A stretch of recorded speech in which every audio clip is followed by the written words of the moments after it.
Hello, everyone. Welcome to Gehenna Gaming Fireside Chats. I have both of my wonderful friends and Gehenna Gaming co-founders with me this evening. Mark Marchosius, with fives instead of S's.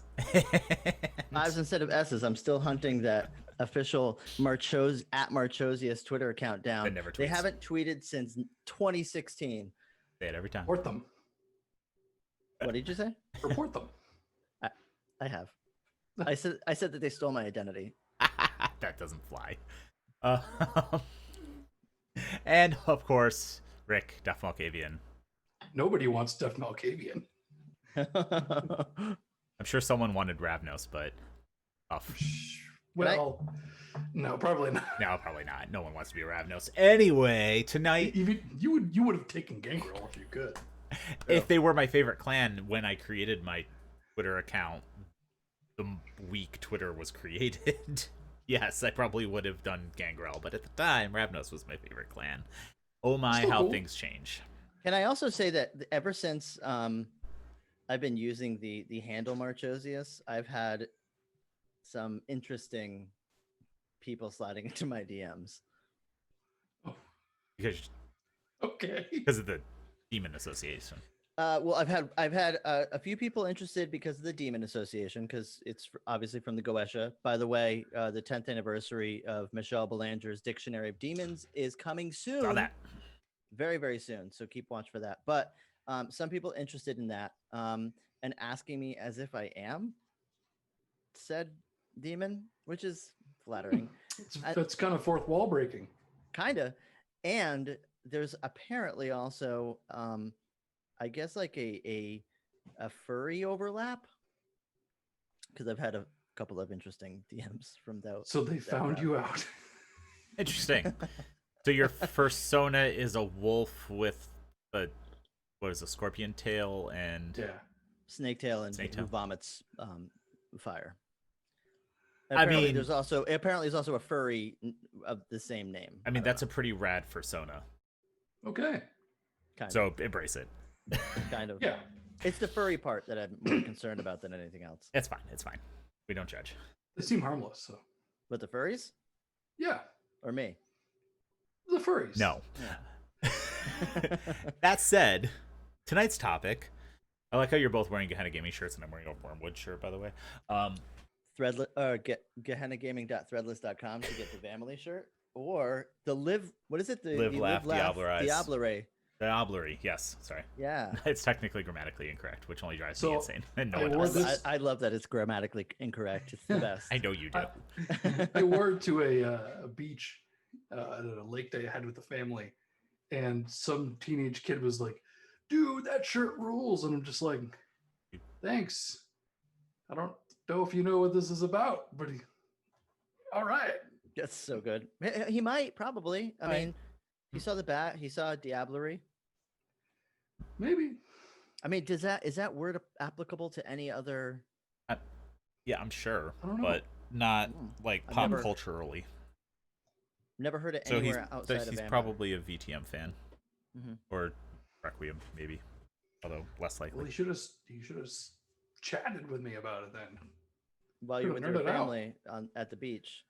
It's a perfect time. Apparently, the rusted icon Put me link is away. broken in the Nightbot spam. I can fix that later because I actually made a redirect. So you can go to gehennagaming.com/glassware to be redirected to the rusted icon site where you can buy the wonderful glassware that actually none of us own. We should do that for the shop too, like gehennagaming.com/shop. Oh yeah, I could do that.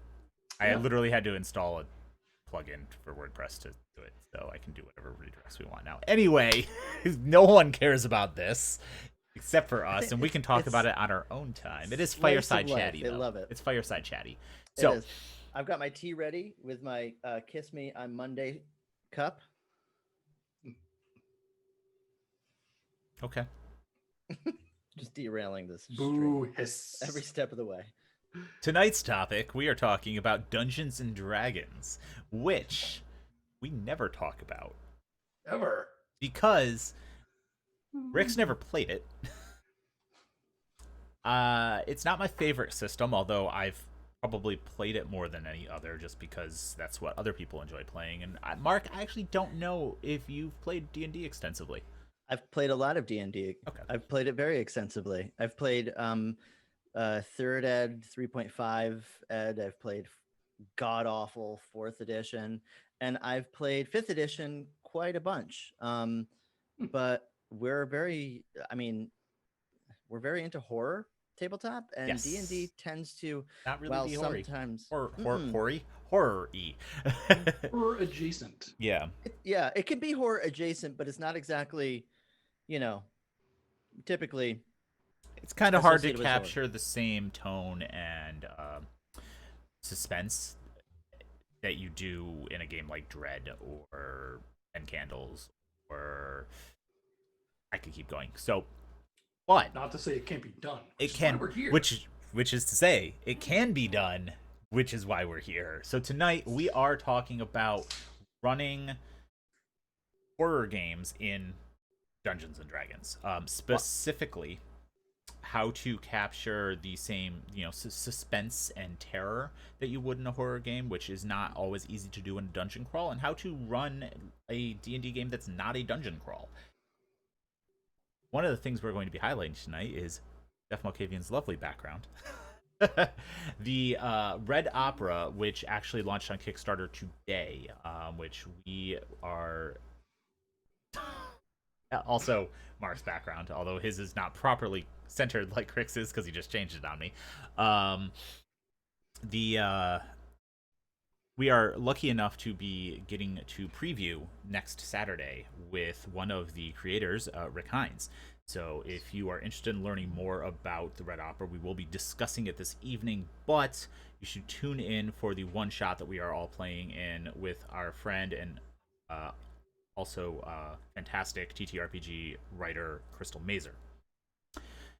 That said, the Red Opera is a horror-themed D&D scenario, focused on the Shadelands, warlocks, and their patrons, and things of that nature. Mark probably can talk a little bit more about it, but we will do that I'm excited to. Later in tonight's stream. It is so dope, and everyone needs to check it out. TheRedOpera.com. Go check it out. Oh my god, it's amazing. It's really cool. Launched on Kickstarter today, funded in 40 minutes, and is already it's like 300% something already. Yeah, it's pretty high up there now. The original goal like 9K or something like that.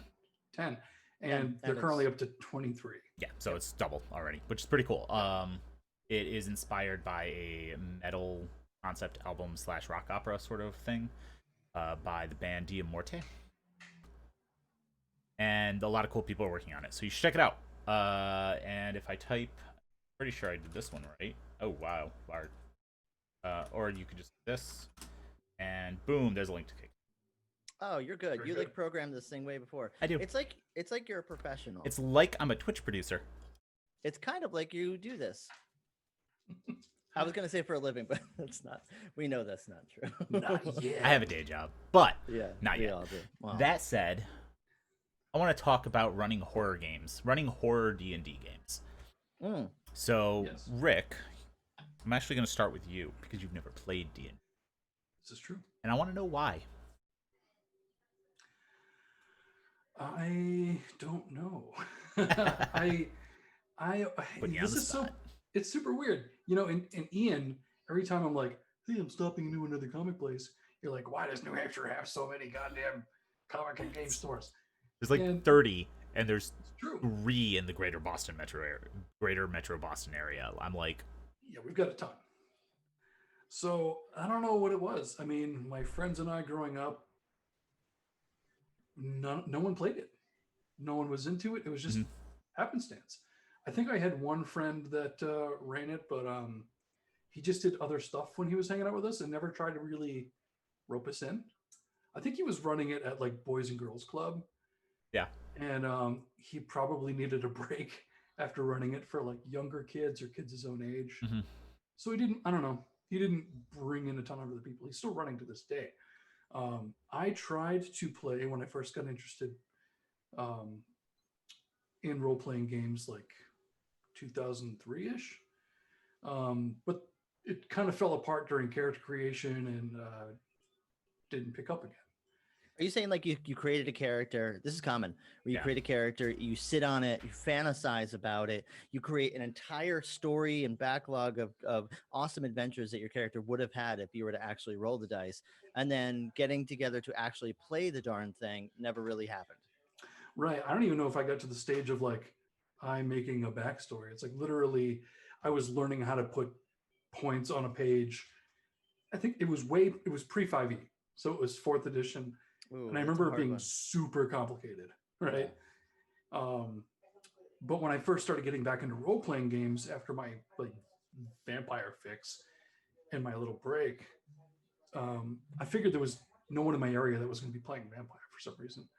Tried to get into 5e.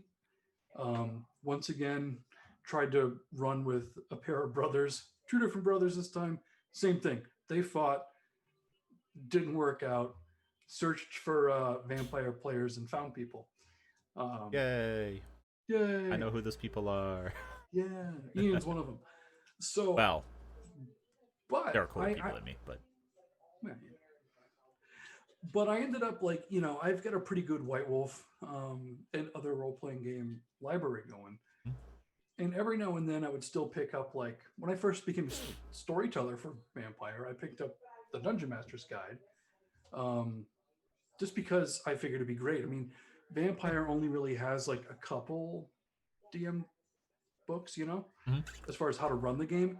Surprisingly, the D&D one is good for any system as far as teaching you how to gauge your audience and find out what player is into what. If you get the player who's into politics and social etiquette, make them shine as much as the guy who wants to do combat. Yeah. Trying to make it equal. So, I've been picking up more and more of the books, especially recently with the Red Opera. I picked up a ton of extra books to figure out how the campaigns are run and things like that. But, right.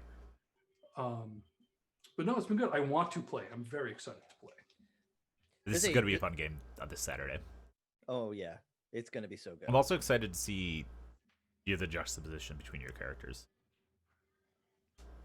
Yes, because they're fantasy this time instead of like modern. Yeah. Well, it's funny because I could totally see Mark playing a goblin, and he's going to be goofy. Mm-hmm. I am gonna be a little goofy, and I am playing a goblin. Mm-hmm. So you are, and you're playing a high elf. Oh, you're gonna be so serious. Yes, you're gonna be playing a high elf. You're gonna be the straight man. I can't wait. Oh, I am too. I'm playing a freaking Asimir. So and Crystal's playing a paladin. Paladin. Yeah. Well, okay. So here's the deal. Well, do we want to reveal that? No, but I do want to talk about this for a sec. Go for it. Because we're playing the Red Opera, run by Rick Hines, who did an amazing panel for Virtual HorrorCon, the How to Not Suck at Storytelling panel. And he is also part of Apotheosis Studios. He actually introduced the Red Opera to us, immediately got us excited about wanting to have Gehenna Gaming get involved with Dungeons and Dragons, which we didn't think was going to happen for a very long time. This is officially our first foray into D&D as a group. And there are a couple of words that he told us that got us hooked. And he said, this game is very Warlock-centric. And immediately we're like, huh? Yes. Mark, what is your favorite class in D&D?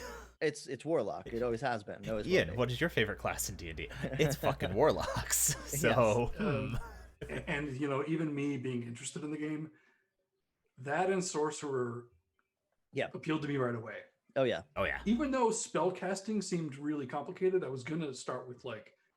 It can be. Because it's, like... Which is still spellcaster. Right? I know, but you've got a little extra stuff in there. I'm super excited. And I've been getting into the fantasy mindset lately and reading a lot of it. So I've got my own views and thoughts on how to take horror and dump all that Cajun seasoning over a very interesting fantasy world. You can never have enough Cajun seasoning.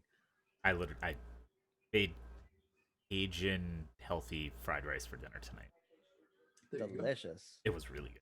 Anyway, I made Cajun salmon. Nice. I had cod with mine.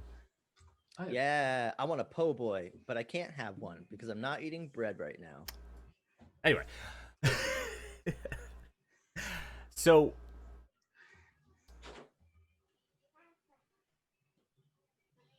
I got derailed.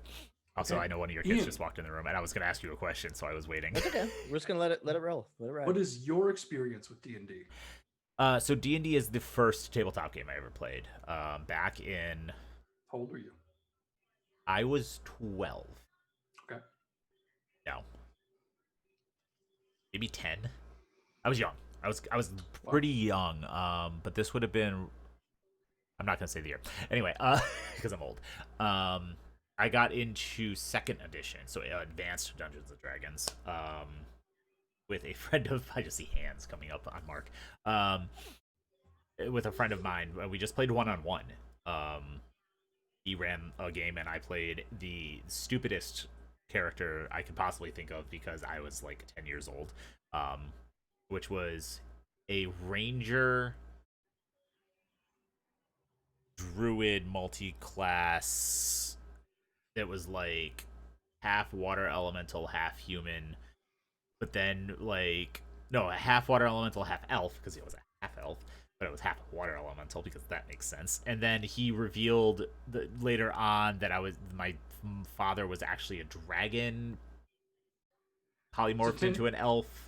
So I was half dragon. Ultimate game. Yes, it was, and I had a talking bastard sword. That it was ridiculous. Anyway, Yeah, you gotta have the talking weapons. Those are the best. But My 10 or 11-year-old is doing backflips. Just hearing it was this. great. It was super fun. It was a great way to introduce like a 10-year-old into Dungeons and Dragons. But we played that game for like 3 years too. Yeah, which was same ridiculous. Same characters. Yeah, so it was a lot of fun.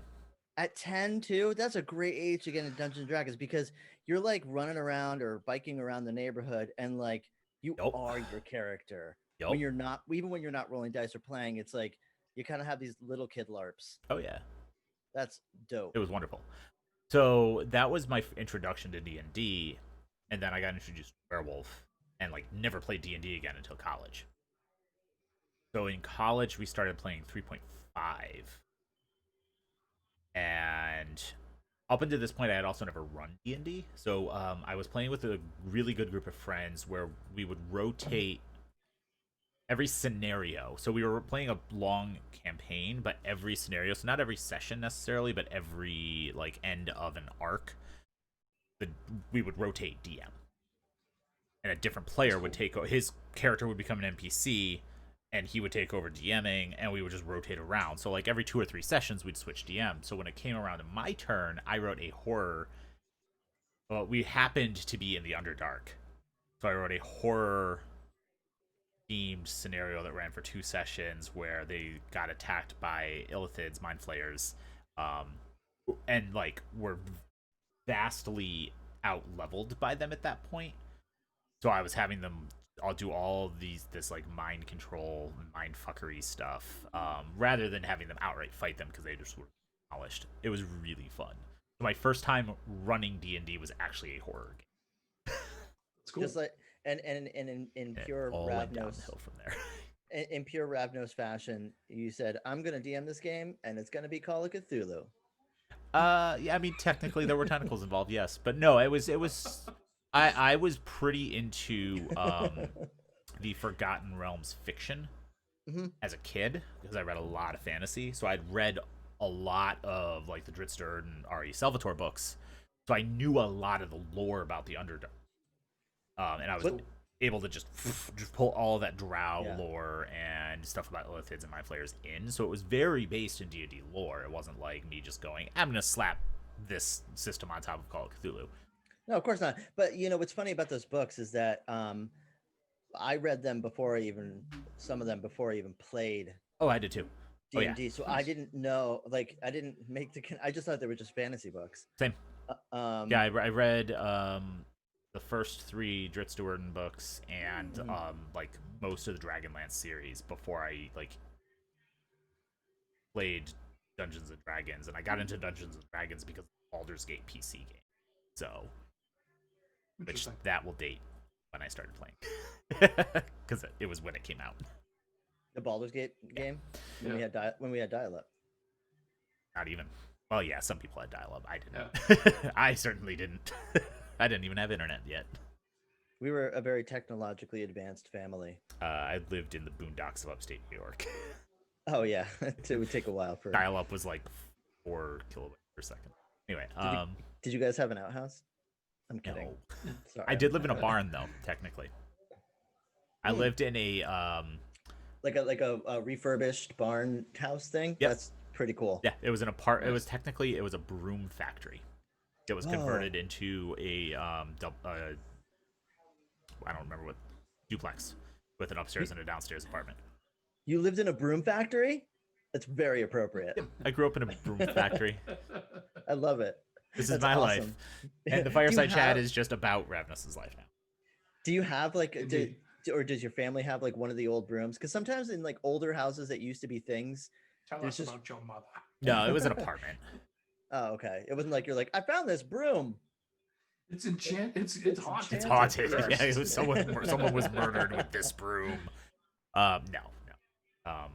But anyway, so yeah, my first foray was forever ago, but my first time running it, I made it a horror game. Nice. So, and then That's we ended that campaign and switched to Shadowrun. I was happy. Shadowrun was more interesting at the time until I found out what edition of Shadowrun we were playing, and then I got sad. Because it's too many dice. Too many dice and too complex of rules, and one person knew the rules better than everyone else and min-maxed the hell out of his character. Oh, that guy should be the GM. He should. Yes, not be he a should have character. been. No good. Anyway, No good. I was playing Shadowrun before I was able to even find the tiny little guys. oh, so you just had the Huge bag of dice. Yeah.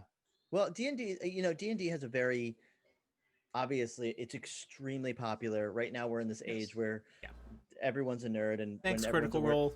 When everyone's a nerd, there are no nerds. Right. And The cool kids are playing it now. well, yeah, that's kind of it, right? Like now everyone's playing it. When I was younger, Oh yeah. I started playing with my nerdy family. My mother introduced D&D to me. Oh nice. And yeah, very cool. I think she just wanted to play, so I was like, all right, well, let's have the family play. It'd be a fun family thing to do. But like D&D is one of those things that I remember not many people really being into and really playing, but I was really only playing for a short period of time before I found Vampire and said, okay, this is my wheelhouse. Nice. Then years later, a few friends of mine wanted to start a D&D campaign, which we had going for years. Yep. And that was it. It wasn't because of it was just kind of like we all used to play. We're now a little bit older. This is right before I had my first kid. And then when I had my first daughter, I would bring her to our sessions. Nice. We used to play World of Darkness at this one guy's house, and he was married with a kid who his kid's in college now, but was a toddler when we were playing. Yeah, we're old. Yeah, we're old. But I just realized that just popped in my head. I was like, oh Lord. I could have reminded you you're old. I always know I'm old. That's funny, but what I was saying is that there's so many people that are really into D&D now. Yes. And it's funny because we are in tabletop space. Like it's like coming to like get out of the way, Dungeons and Dragons players. Let's talk about Kult. And people Where are the like horror players. They're downstairs in the basement. There's like 4 of them. Like we're hungry. feed us. They don't let us out. Anyway, The light from the downstairs door opens and they're like true vampires. Yeah. There's like a creepy little girl there with like heavily smoked eyes. Welcome. That's all she does. She just greets you. That's it. Okay, I kind of want to make this game store. Anyway, We'll call it Hellbet. Black Narian would probably volunteer to be that person. Mm-hmm. What? So Rick can't really answer this question, but what was the first time jumping away from D&D? Was it playing Shadowrun? Me? Yeah, like what was the first game you played that wasn't D&D, and like why did you switch to it? Vampire. Yeah, that's right. We've talked about this. It was. Yeah, it was Vampire. And the reason why is because it's Vampire and it's a better game than Dungeons and Dragons. Shots fired. I mean, honestly, I like it better. I've always liked it better. It's the themes. There's girls at the table. That was a big part of it.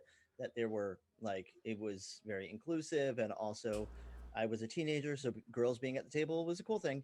And also like the themes and the darkness and the blood and the mystery and the horror, like all of Well, that, it spoke to me. much like me, you were a goth kid, and Yeah. vampires cool. Yes. D&D is Was also cool, but I'm gonna make it. I'm gonna make a bold statement here. I don't think D&D really got really all that like majorly popular like it is now until Game of Thrones season 1. Maybe, maybe, It maybe, might have maybe coincided Community. with, Maybe Community. That yeah. D&D episode of Community, perhaps. You know, as if we're talking about media, Stranger Things. Yeah. Oh yeah. Big I time. mean, it has its own Dungeons and Dragons starter set. Yes. I'm actually looking up something.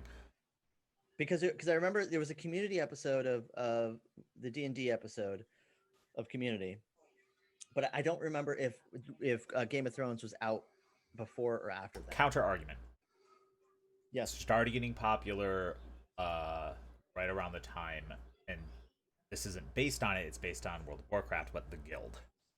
The Guild, yeah. No, I think it was the Dungeons and Dragons movie starring Jeremy Irons and Marlon Wayans. Great movie. All right, great effects. so I own that movie. 10 out of 10. I saw No, it. no. Don't mislead people. That movie is awful. Don't listen to Ian. His taste is horrible. This is a good movie, and it deserves awards. No. Well, okay, is Kindred the Embraced a good Razzie, TV perhaps. show? There It's you okay. go. What'd It's you say? entertaining. Now, which is better, the Dungeons and Dragons movie or Kindred the Embraced? Oh, Kindred the Embraced. It's an awful show, but it's so much better because it's vampire. Super Mario Brothers movie. A great I movie. love the Super Mario Brothers movie. It's probably nostalgia talking, but it's really good. It's almost as if the producers, the writers, and the director of the Super Mario Brothers movie never actually heard of the Super Mario Brothers. Much like the Dungeons and Dragons movie. But in all seriousness, what? So that answers my question. What pushed you to a horror game other than being a goth kid and like vampires are Yeah. cool? I'll tell you exactly what it is. So Dungeons and Dragons is part inventory management and battle simulator, in my Ooh. experience. Yeah, And- that is the way most people run it. right. Only recently there are more, and I think this is because of Critical Role. Only recently has there been more people talking about their role play heavy. A narrative focused game Yeah. versus a Right. crunchy mechanics Right. focused game. Yeah, And truth be told, I don't like crunchy games because it feels too says much the like person who likes Shadowrun. it's true. I just really like the cyberpunk and the orcs, and I I love know. it all. But yeah, so it's because it's so crunchy, and I'm not really a big fan of all of that because it feels like it's like, well, if you want to play a video game, why don't we just go play a video game? Why are we pretending to play a video game over the table right now?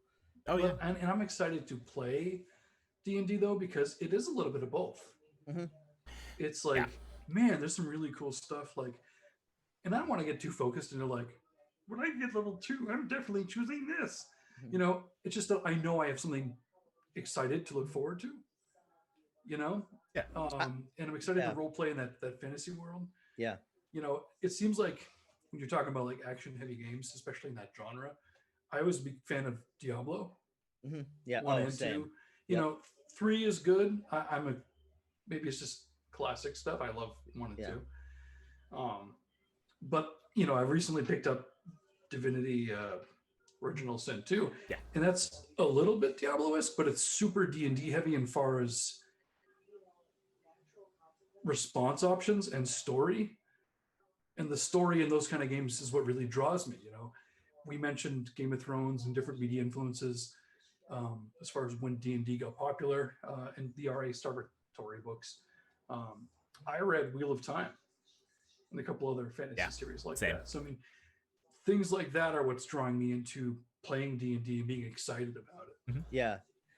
And I'm more into like I'm more open to D&D now. Like you hear me talking a lot of shit, but especially now that we have visited so many different worlds with all these different game lines, I am now kind of excited to go a little bit back to form and enter the world of D&D, and more specifically the world of Red Opera again, or for the first time. Well, that's one of the cool things too, is that Dungeons and Dragons has been, with its growth in popularity, has been releasing more content and broader content. They are trying to appeal to a broader audience, so they have been releasing more horror adjacent content.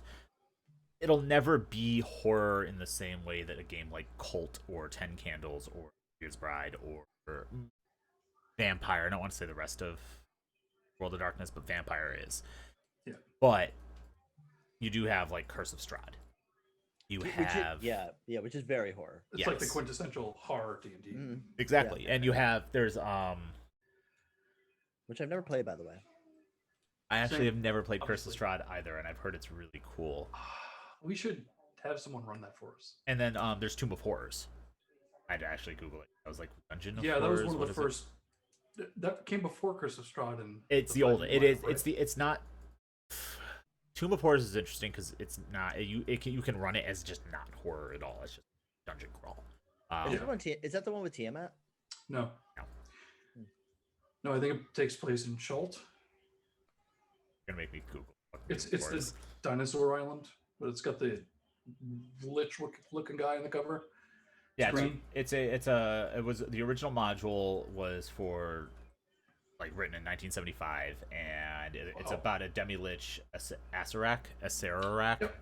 Acerak, you get it right. And it's set in the Greyhawk world originally. Cool. Yes, but they moved it to Forgotten Realms because of its popularity. So that's the thing. I've only played the 4th edition release of it. Interesting. And really fucking loved it. It was really cool. But we ran it more as a horror game. We dialed up the like anything can kill you. And so this is a topic I want to talk about, and this is a good segue. Like one of the ways that most players make D&D horror is increase the death rate, which is not the best way to do it. Right. Not to mention the fact that just like killing player characters. I don't get it actually, but I think it's because I play games like Kult, where it's like if I die, it's die. In the culture, yeah. You know, I'm expecting Dolph Lundgren to say if he dies, he dies. But in Call of Cthulhu, but in Dungeons and Dragons today, especially with more players who grew up playing video games than Dungeons and Dragons coming into it, I think there's this sense of respawning. And like, yeah, player can come back to life as long as there's a part of you left. It's just expensive if the dungeon master plays it according to the rules, which most don't, from my experience.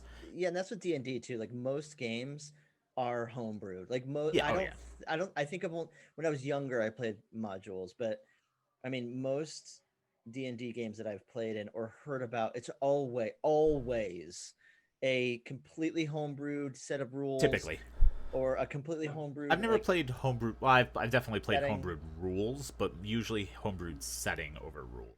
Usually, typically, true to form with the rule. The way I've done it. I mean, in certain cases, like what you're talking about, though, with your character dying and respawning, most people will say, yeah, fuck it, you come back. Yeah, they were like, okay, yeah, you get them into a magical glow in your pocket. I've very rarely, well, no, they take you to a healer, but like I've never played a D&D game where we actually cared about currency. Never been a thing. It's just like whatever, like you have money, you buy like it was more focused on like if you need equipment and stuff, I'm going to make it drop in the dungeon sort of thing. I actually love that part of Dungeons and Dragons is the currency. Figured you did. Mm-hmm. I'm a big fan of capitalism. No, I'm a big fan of like I've got my copper, I've got my gold, I got my platinum. If I'm fucking rich, but like I also like the idea, the horror, and let's stay on track here, gentlemen. The horror of going to an amazing, like fantasy realmed bazaar. And not having any money. And you guys only have a few coin to go between each other, and you have to figure out a way to get what you need. Mm-hmm. That part is interesting to me. I also like the haggling Like if if a DM brings me to a bazaar, unfortunately, I'm freaking haggling, and I'm probably going to at least annoy one player because I'm it's going to be like a few minutes where we got to talk about the price of this thing that I really want at this store from my shop owner. This just in, Mark is a Ferengi. I'm a Ferengi. Gold press latinum. So, I mean, that's getting ahead of where I wanted to be. Sorry. Just killing off characters isn't a good way to drive horror because either it becomes a meat grinder and it becomes Call of Cthulhu in that you have 4 characters already made and your character dies and you just go, well, this guy walks into the dungeon. Yeah, Or no, it's true. And with Mark's scenario, your character cares so much about money and the acquisition of wealth. Yeah. You go into a dungeon crawl, you come back, your domain has been robbed blind. Yeah, that's like, oh god, no. Yeah. Yeah. Now it's a mystery. Maybe it's you have to ask people who they may have seen around. Maybe multiple houses got hit, and now this town has nothing. Yeah. Now maybe it's a survival thing. Even like You can go hunt down the guy who stole your shit, Yeah. or you could hunt for the night and try to feed before the town starves to death. What's That's- more important to you, Mark? Well, here's the deal. If I'm That's horror a little bit there. it is horror, and you're making hard choices, and you're making and Exactly. your character has an arc because your character starts off like I'm a big fan of characters starting off slightly shitty and then getting better over time. And this kind of scenario, which is like this a traumatic event, the trauma causes his character to become more in touch with their human side or their more emotional and empathetic side. Potentially, So or it pushes them to become Worse. more callous and Right. more willing to steal and lie. I think that's what you touched on. Basically, what I want to touch on, which is you can use a lot of the mechanics in D&D to create a survival horror game. It's true. Do you have Yeah. enough money to buy food? And to your earlier point, you don't just have to kill your characters Yeah. to do that. Yeah, I mean they might die, but like, yeah, I know. Seriously, Well, I mean, there's some self-sacrifices involved in some of the stream games that we had. Yeah. One of them died. So, I mean, when it comes to like a D&D game, and you know, you've got your death saving throws and things that I've learned at D&D, and I could probably run it now. But oh yeah, probably. hydrating. So I have a pink straw. Nice. I think what would be interesting in a D&D setting where you could bring someone back from the dead, change it. Not even necessarily homebrew rules. I would make it so that, okay, you die, that character went somewhere, or maybe they can come back. Maybe part of them doesn't come back with them. Or something does come back with them. Right. Or maybe that too. Or maybe now Mark can only exist in Avernus. In where? In the dark. Yeah. And for whatever reason, it's not necessarily even that you're undead. For some reason, you can't physically go above ground, above sea level, maybe. How cool is it that like your party You don't gets necessarily know the reason why. Yeah.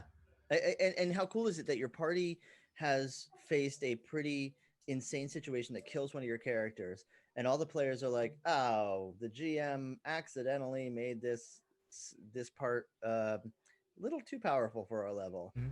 But then through the game, they bring your character back, but it's like, what the fuck did we do? We shouldn't have brought him back or her back. That is something I've always thought is glossed over. It's like, Right. think about any horror movie where Pet Cemetery. Yeah. Like, or the hit summer film, My Boyfriend's Back. actually a good movie.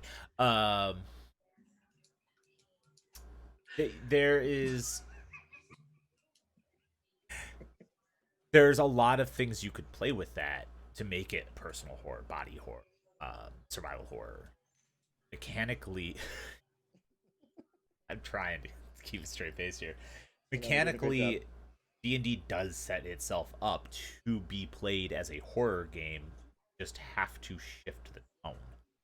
Yeah. Is really what it comes down to. So here's the question I'm going to throw to you guys then. Utilizing kind of the typical D&D scenario, right? You get a party together, you meet in a tavern. Yep. Someone offers you a job or whatever. Kill the or rats in the tavern someone's basement. like, help me! My daughter was stolen, and now you need to go into this dungeon. And now you're in a dungeon crawl. Hmm. Now, whatever, straightforward, pretty typical for a Dungeons and Dragons scenario. What can you do outside of just making the monsters hard to beat to incorporate horror in that scenario specifically? Tons of stuff. Yeah, so like even touching on what I just talked about, and this is kind of a cue we learned from Alien, right? Limit the resources. Yep. Or apply conditions. Have it be incredibly wet in that dungeon, and their torches just keep going out, and eventually they're in the dark. And some of them might have dark vision, but that's not going to help the ones that don't. Yeah. I mean, you have a light spell, but maybe there's magic dampening. Maybe there was a drought in a nearby country, and now there's a wind. And a fine mist powder that is basically salt is just blowing through the countryside, causing everyone's eyes to burn. And it's not that you're blinded, but you don't necessarily have goggles. And all of a sudden something bad happens. Maybe someone with protective gear looted the town. Yep. And you know exactly where they are, but what can you do about it? Yep.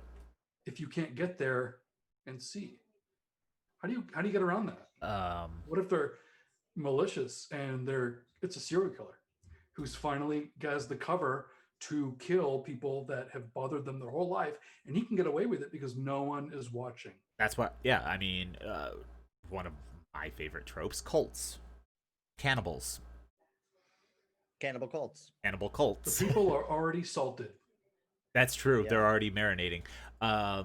But yeah, you can throw a cult that worships an evil god at people that's sacrificing townsfolk. You could throw cannibals into the mix. There's a lot of shit you could do. Or if as you're going through the dungeon, you're going cavern to cavern, room to room, Right. Pool to pool. Don't drink the water. And you're killing these small or mid-sized beasts or thieves or whatever, but there's something following you. Yep. And you hear it breathing, and you don't know where it is, but every so often you feel it get close over a course of a kind of like what's behind you right now. Kind of like what's dark and smells a little bit like a pond because he got into an area that he shouldn't have gotten into because he's a bad boy. But he's the best bad boy, and I love it. Best bad boy. Girls love bad boys, they say. They do. They do love bad boys. I love that bad boy. Onyx is adorable. It's true. Adorable. Messing with the setting is kind of what we're talking about. Yep. My question to you guys, because this is not something I've experienced firsthand, when you're playing D&D, one of the big draws is that you get to feel heroic. Unlike a lot of other games, it's a fantasy, and it's a role you're playing where typically you get to be a hero in the most heroic fantasy sense of the word. Right. You don't really get that from a lot of other games. You may do good things, you may solve a problem, but you can literally become like an epic legend, right? I think they say the first 5 levels you're like a folk hero. 5 to 10 you're like known throughout the countryside or whatever. 10 to 15 it's like a nationwide thing. 15 to 20 you're like a world demigod. That's actually different from how I learned it. Which was like level 1s are like you're just left the farm sort of thing. Right. But I think you can ramp the horror in a D&D game very easily because every time you reach that new tier, there is something worse. The entire religion system in D&D is set up for horror games if you want it to be. Definitely. Like you can make those gods very, very evil. You can make the good gods very callous. Like, I mean, and there's arguments that like the lawful good gods could be just as bad as the chaotic evil gods because they don't care about you if you don't follow the rules. Or even warlocks. There are patrons that are whispering in the ears of this Yep. sorcerer-like character, and nobody else can hear them. Exactly. And there are things that this patron is not just asking you to do, but telling you to do. Everything from go to this town and try and find a paladin, to in the middle of conversation answer something very specific. And it takes, there's that little bit of like agency that gets taken away from you. Give this weapon to this villain, knowing he's going to cause Yes, the deaths of 1,000 horrible. people with it. Yeah. But Right. why, God? Because I know something that you don't. Oh yeah. Shit, I don't know if I like that. Of course you don't like that. You're not making the choices, right? Now give him the damn blade. Give me the damn, clean your room. Wait. That was Freudian. So, this is getting really personal and revealing. I mean, so another thing I'm thinking about, you're kind of like the hero, right? You get strong enough. Yep. An interesting thing to do, personal horror with D&D, then, in my opinion, would be, even if it's like only level 1 through 5, make whatever heroic deed you did a big deal. And like people are looking up to that person all the time, maybe too much. And now every little thing you do, it's reflected. Well, and like what happens when people start peeling away that shiny veneer of who you really are? Right. What if that legend spreads about your character and it's bigger than you are, and you don't know if you can live up to that? Your ego and your sense of what people view you as grows, but you remain the same. Yeah. And suddenly people are calling on you to do greater things than you're capable of doing. It's almost like your party shows up at a small little village, and it's really just like kind of a passerby point for you. You go through, you maybe stay at the inn, you do a couple of things, someone asks you to do something, you grab something, and then you get whatever, right? And then you go on to your main quest, right? It was a cute little side quest for you. Maybe one of your players were out, couldn't join the table for that day, so your DM kind of put together something quick and awesome for a short team or for a short party. And then on your way back from an amazing adventure, you pass through that town, and they have decided to build this entire shrine around you and your party. And there are, what if it's dark? And there are some people that love you, but then there are people that hate you or don't believe in you or think what you did was awful. Yep. I think it would be better if they misconstrued everything you said, and they're practicing a cult. Dark cult religion. Oh my God. Based on you and doing horrible things. Yeah. Yeah. Well, he said, I don't have time for this. Slice his throat. And you go to stop them, and they're like, you're clearly an imposter. This is the way that Mark wanted it. And then it's suddenly Wicker Man. Yeah. Yeah, and then because you'll ultimately break your own rules going through there. Like, no, don't do that. It's awful. It's like, well, he is a traitor then. Right. Kill the blasphemer. I think that one of the things that I think gets lost with thinking of D&D as a horror game is like people are like, well, I'm this epic adventurer with magic and magical items, and oh no, it's a skeleton, how scary, bash bash bash. Like a lot of things lose their threat value monster wise, so it's like being like, oh well, I'm gonna throw a bunch of undead at them, not as scary. But things like societal changes that like you just described, or religious cult activity that you can drive dungeons and like I think that the skill system in D&D has evolved to such a great deal. You can do more of like a skill check based game rather than a combat game if throwing monsters at your players isn't what is making the game suspenseful or terrifying. Yeah, you got to slow it down a little bit, I feel like, in order to have it be truly horrifying. Because and it's also the size of everything. Like, you just said something interesting. Well, I'll just throw a bunch of undead at you. That's fucking frightening. throwing a bunch of undead at a bunch of people. Like there's when we're talking about a bunch, are we talking about 5 or 10? And when we're talking about undead, are we talking about walking dead people? No, scooping handfuls of grandmas. Ah! You never call anymore. As Are they're you flying brushing through your the teeth? air. Yeah. No, I mean, you Tell guys are your mother talking. I never liked her. Sorry. You guys are talking about this. I'm thinking of different ways, and an idea I just had was be cool if you get so powerful in D&D. Yeah. To a point, you get to do a lot of different things. Like you're level 7 and you have access to like a variety of spells and abilities, and you're typically pretty robust. You can hold your own even against something higher, especially if there's a party of you, right? Mm-hmm. An aspect of horror in that world would be you've got all this power, but it's still not enough to deal with a threat. It's still that Spider-Man situation where the Green Goblin's got your girlfriend and a bus full of kids, except you cannot save both. Probably a problem. It doesn't matter how great your hero is. You're spread too thin. You may not even have enough allies to solve that problem. And it becomes a checks and balances morality, like, oh yeah. And eventually, does it break you? Do you have enough resolve to make those choices, knowing you did the best you could, but was it enough? Will it ever be enough? Yeah, you have to do the cleanup too, right? Like it's Waterdeep or Neverwinter. One of them's going down.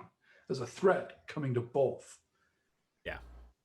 That could be a mankind or elvenkind, whatever, a Faerun ending doomsday event. Even when you're talking about which setting, city you pick. Yeah, especially when they're so close. Like if their cities are very close, say for I don't know, for the sake of argument, Jan Kath, which is the dual city in the Red Opera. What is Jan Kath? Please tell us. So they're within the Shadelands, which is kind of this area where a patron is really kind of sneaking beyond a alleyway. It feels very much like the Feywilds. You feel this creeping influence from the patrons. There are warlocks everywhere, and there are 2 different cities that are named kind of Jan Kath, which is a mixture of 2 different names. I forgot specifically what they were, but there's a river dividing the 2 of them with a couple of bridges. I think there's like 2 bridges maybe. Yes. So if there's a catastrophic event there, for example, right? Like the citizens of Jan Kath, whether they be on the Jan side or the Kath side, probably know each other, right? At the very least, they go back and forth for resources or what have you. Maybe the gym is better on the Jan side, or maybe the tavern on the Kath side, which I think is, I don't know, the hole in the wall or whatever, has better ale. If there's a catastrophic event on one side but not the other, that's horrifying. I mean, that's like that is something I think in a post 9/11 society we can kind of all relate to. Yeah. I think that there's a lot of themes we've touched on, like catastrophic events, religious horror, the kind of suspense of not knowing what the threat is, the survival horror. All of these things are really good ways to tie horror into an existing campaign. But if you were going to create a campaign from scratch, what would you present to players as, like, I want to run a horror D&D game. This is the type of game I want to. Here's this scenario. I just thought of one. Go. Right as you said that. Something like that event is happening. The group of heroes that's normally the super group of that town, right? The best band of adventurers. Not yours. The next guy's up. Who you want to be someday. They set out to save Neverwinter. Right? However, the one you're stuck in, Waterdeep, the only way to save it, the person who's like the best wizard in town, the Blackstaff, whatever. The best wizard. The best damn one. They can save Waterdeep, but the catch is they have to move it somewhere different, maybe the Underdark, or in the elemental realm or something bizarre. Yeah. You literally take that entire city setting and put it somewhere else. Now you've got kind of like an Israel situation where you're not supposed to be here. This is our land. This is our home. This is our realm. You've got different gods. You've got different monsters. This entire city is now a fish out of water. Survival's different. Does it hold? Can you save it? How does this change everything? You're not even in the same continent anymore. You're not even in the same world anymore. Yeah. You can't even take a boat back to where you just came from. The only way to save this place was to move it. Transport the entire city to a different realm. Right. And maybe that main wizard who did that died doing so. And The now ultimate sacrifice. Now it's just you. Or what if... And these people who are relying on you to keep them safe in this alien terrain.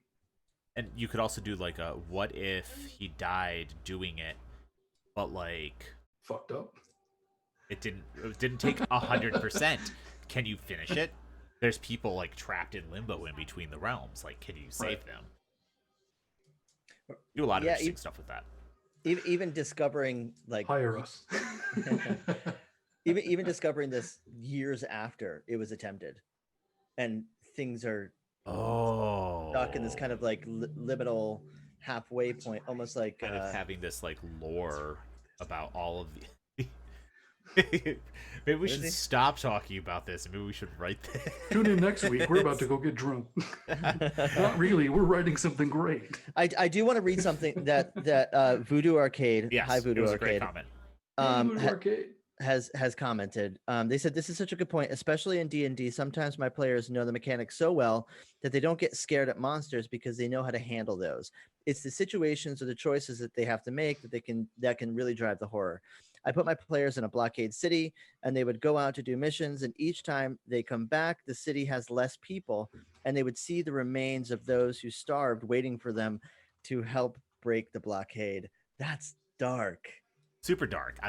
That's the sort of stuff that, like, that's what I would do with D&D. I think that there's a... you can easily forget that, like... undead come from somewhere. Yeah, like I was talking to you guys the other day. I'm learning about the D&D Forgotten Realms lore, and it seems like I don't want to belittle the D&D creators who came before, but they were like, "Well, we need a big world-changing event. How about some prick opens a dimension to where the orcs are, and floods the earth with orcs or demons, and we just throw these bodies at them and see who wins, because that's how wizards fight, right?" Well, it's like, where did these orcs come from? Yep. What if they're not happy about that? Yeah. What if enough time has passed and they're pissed, and they've, as a society, have grown with such a pure hatred for what you did to their people, taking them, putting them somewhere else to fight, that they are now a much more civilized in maybe science. Maybe they're advanced in war magic. I don't know, but they've learned to open gates themselves, and now they're here to do the same to you. Nice. Shitty, isn't it? Yeah. Yeah. One thing I've always liked to toy with is breaking the magic system. Yes. I think that's a really good, and someone just commented, it's hard to do horror because it's high magic. No, it's not. Take magic away from people. Yeah, don't give them everything. Make it WoW again, right? Yeah. Or like one thing you can do is introduce a game that's low magic, and then start introducing magic through NPCs. Like, have the room suddenly burst into flames, and the players don't know why, but it's because the guy summoned a fireball. And you don't have to say he summons a fireball. Yeah, it's all in how you present it and describe it. Suddenly you see this man in robes muttering in a strange language you've never heard, and an inferno erupts in front of you as flames gout from his hands, and all the furniture is ignited, and you see your friends catch flame, and That's almost what like happens when you cast fireball. Fire erupts from your hands. Yeah. Well, and that's You the don't thing. know, and it's burning you. All of a And sudden, you shake your hands to put the fire out, and fire just goes everywhere, yeah. and it doesn't stop. It's Yep. like you're sweating napalm. Yep. It's That almost sucks. it's almost like the difference between the first Harry Potter movie and the last Harry Potter movie, Not the because second to last one where they're crying a lot. that is the worst Harry Potter movie. Screw that movie. It is the So bad. worst. But like, there's something that happens like in the beginning of Harry Potter. The magic is very like fanciful and fun and Yeah. colorful. And then later on in the series, it's dark and mysterious, and it's the same spell. Sometimes it's the same spells that used to be like fun and fantastical But it's how it's early being on used. And that it's are how it's now being presented. frightening and awful because it is being presented in that Yeah, kind of way. it's all fun and games to turn your friend into a frog. Right. But when you turn your friend into a frog and then a cat catches and kills and eats him, And he turns it back into a human halfway through. or yeah, Well, yeah. but like the way you can actually utilize magic very interestingly to create horror.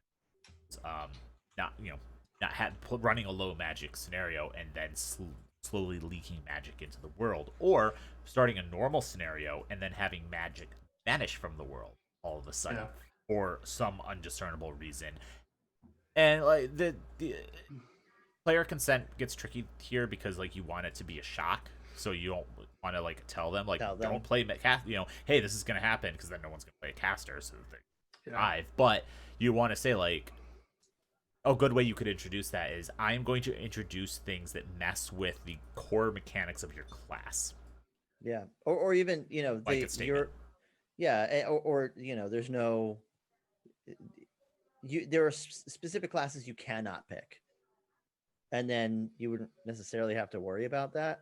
Well, the idea would be you want people playing mages and sorcerers, and then all of a sudden they lose access to their spells, or their spells have effects they don't intend. See, I like fantasy where magic comes at a cost. Always. Yeah. Like, have you seen, I give MTV a lot of shit, but they did the Shannara Chronicles, that book series. They made a live action version, which was yes, they was did. Neat. This is MTV? Because it was MTV. The druid guy, though, that thing was cool. Yeah, he was cool. Yeah. He was great. The main character made me want to stab myself in the face repeatedly. Yes, but the druid guy was awesome. Yeah, he was cool.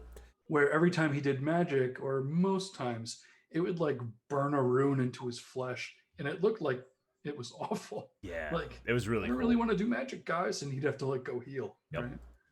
Right? I like that.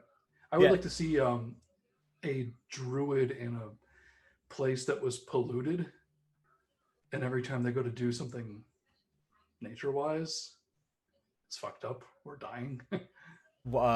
Actually, Crystal, who's going to be playing in the Red Opera with us this weekend, presented one of my favorite class concepts, which is a multi-class Necro Druid. That is awesome. A druid that takes multi-classes into Necromancer. Recycle. Yep. Did you say recycle? The ultimate recycler.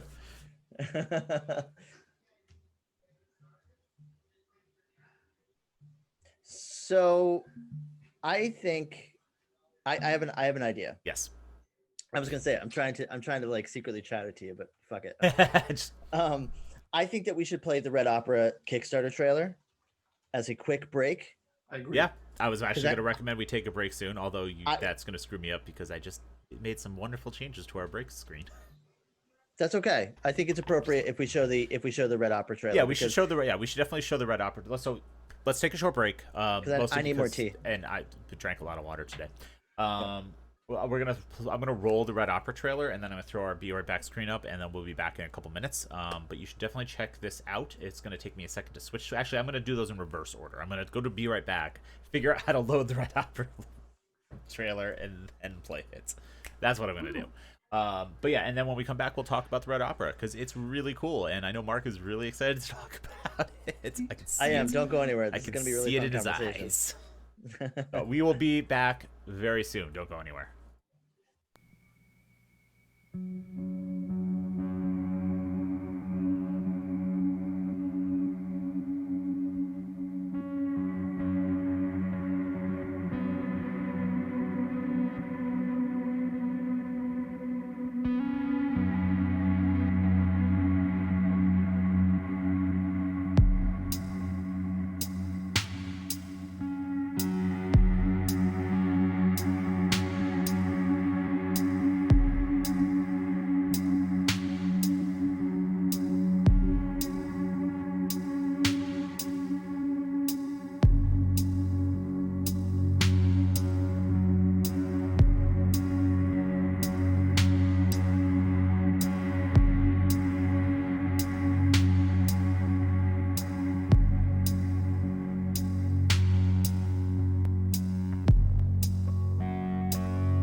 When magic exists, killing an enemy becomes complicated.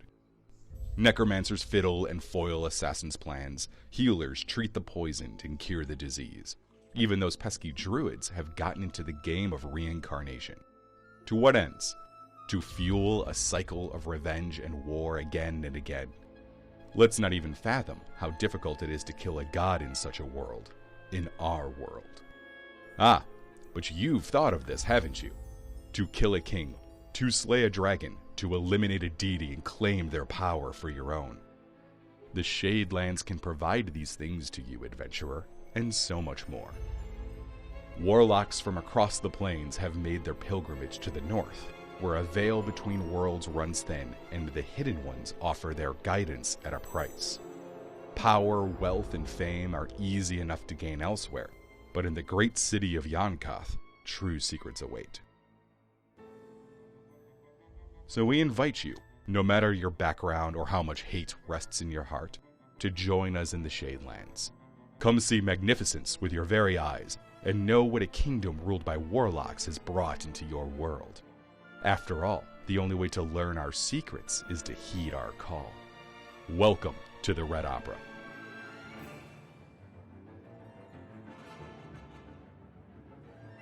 In this campaign setting, we've created an extremely metal-themed epic saga where the players determine the final fate of the Shadelands, a place where the veil between elemental planes runs thin and patrons can whisper directly with members of all classes, not just warlocks. Here, the Accursed King sits on a throne, delicately balancing deals with nearly every patron, but his grip on reality is starting to fray. While cities ruled by wizards, clerics, and paladins are common, a war-torn city where warlocks have sought refuge is rare indeed. The Red Opera provides storytellers and players a look into this relationship between warlock and patron, and opens it up so anyone can wield their power. Using this, explore the hidden agendas of those patrons who aren't yet strong enough to be gods, or help young warlocks avoid losing their souls before it's too late. We've created the Red Opera in such a way that it will fit into your existing campaign world, no matter which setting you are running. The 10-act full-length saga is suitable for all tiers of play, including the rare all-level 20 game, yet easily scaled down for first-tier play too. Most importantly, we've truly embraced player agency, and thus have given the campaign multiple endings. Because of this, the Red Opera can be run multiple times, with each playthrough feeling truly fresh and unique. Partnering with Dia Morte, the Heavy Metal Hall of Fame, and the Budapest Scoring Symphonic Orchestra, each of our adventure acts is paired with a track on the Red Opera album. This creates a truly immersive experience by providing multiple mediums of engagement. So other than your soul, what do you have to lose? Help us turn this project into reality by backing our Kickstarter and join the cast of the Red Opera.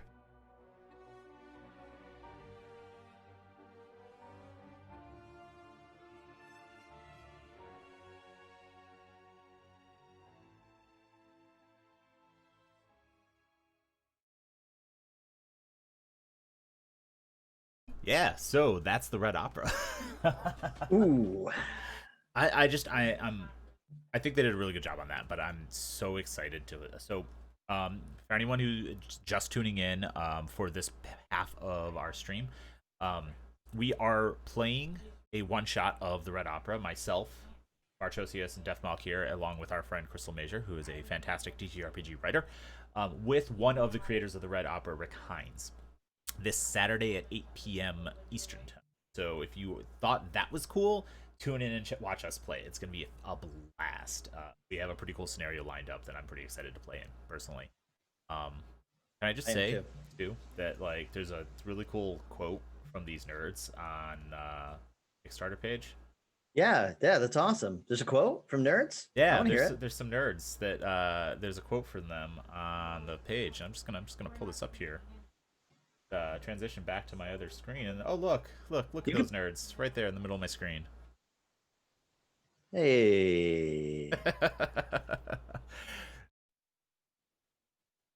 But seriously, the Red Opera looks super cool, and I'm very excited to play in it. I also just accidentally showed people what I pledged for it, but that's fine.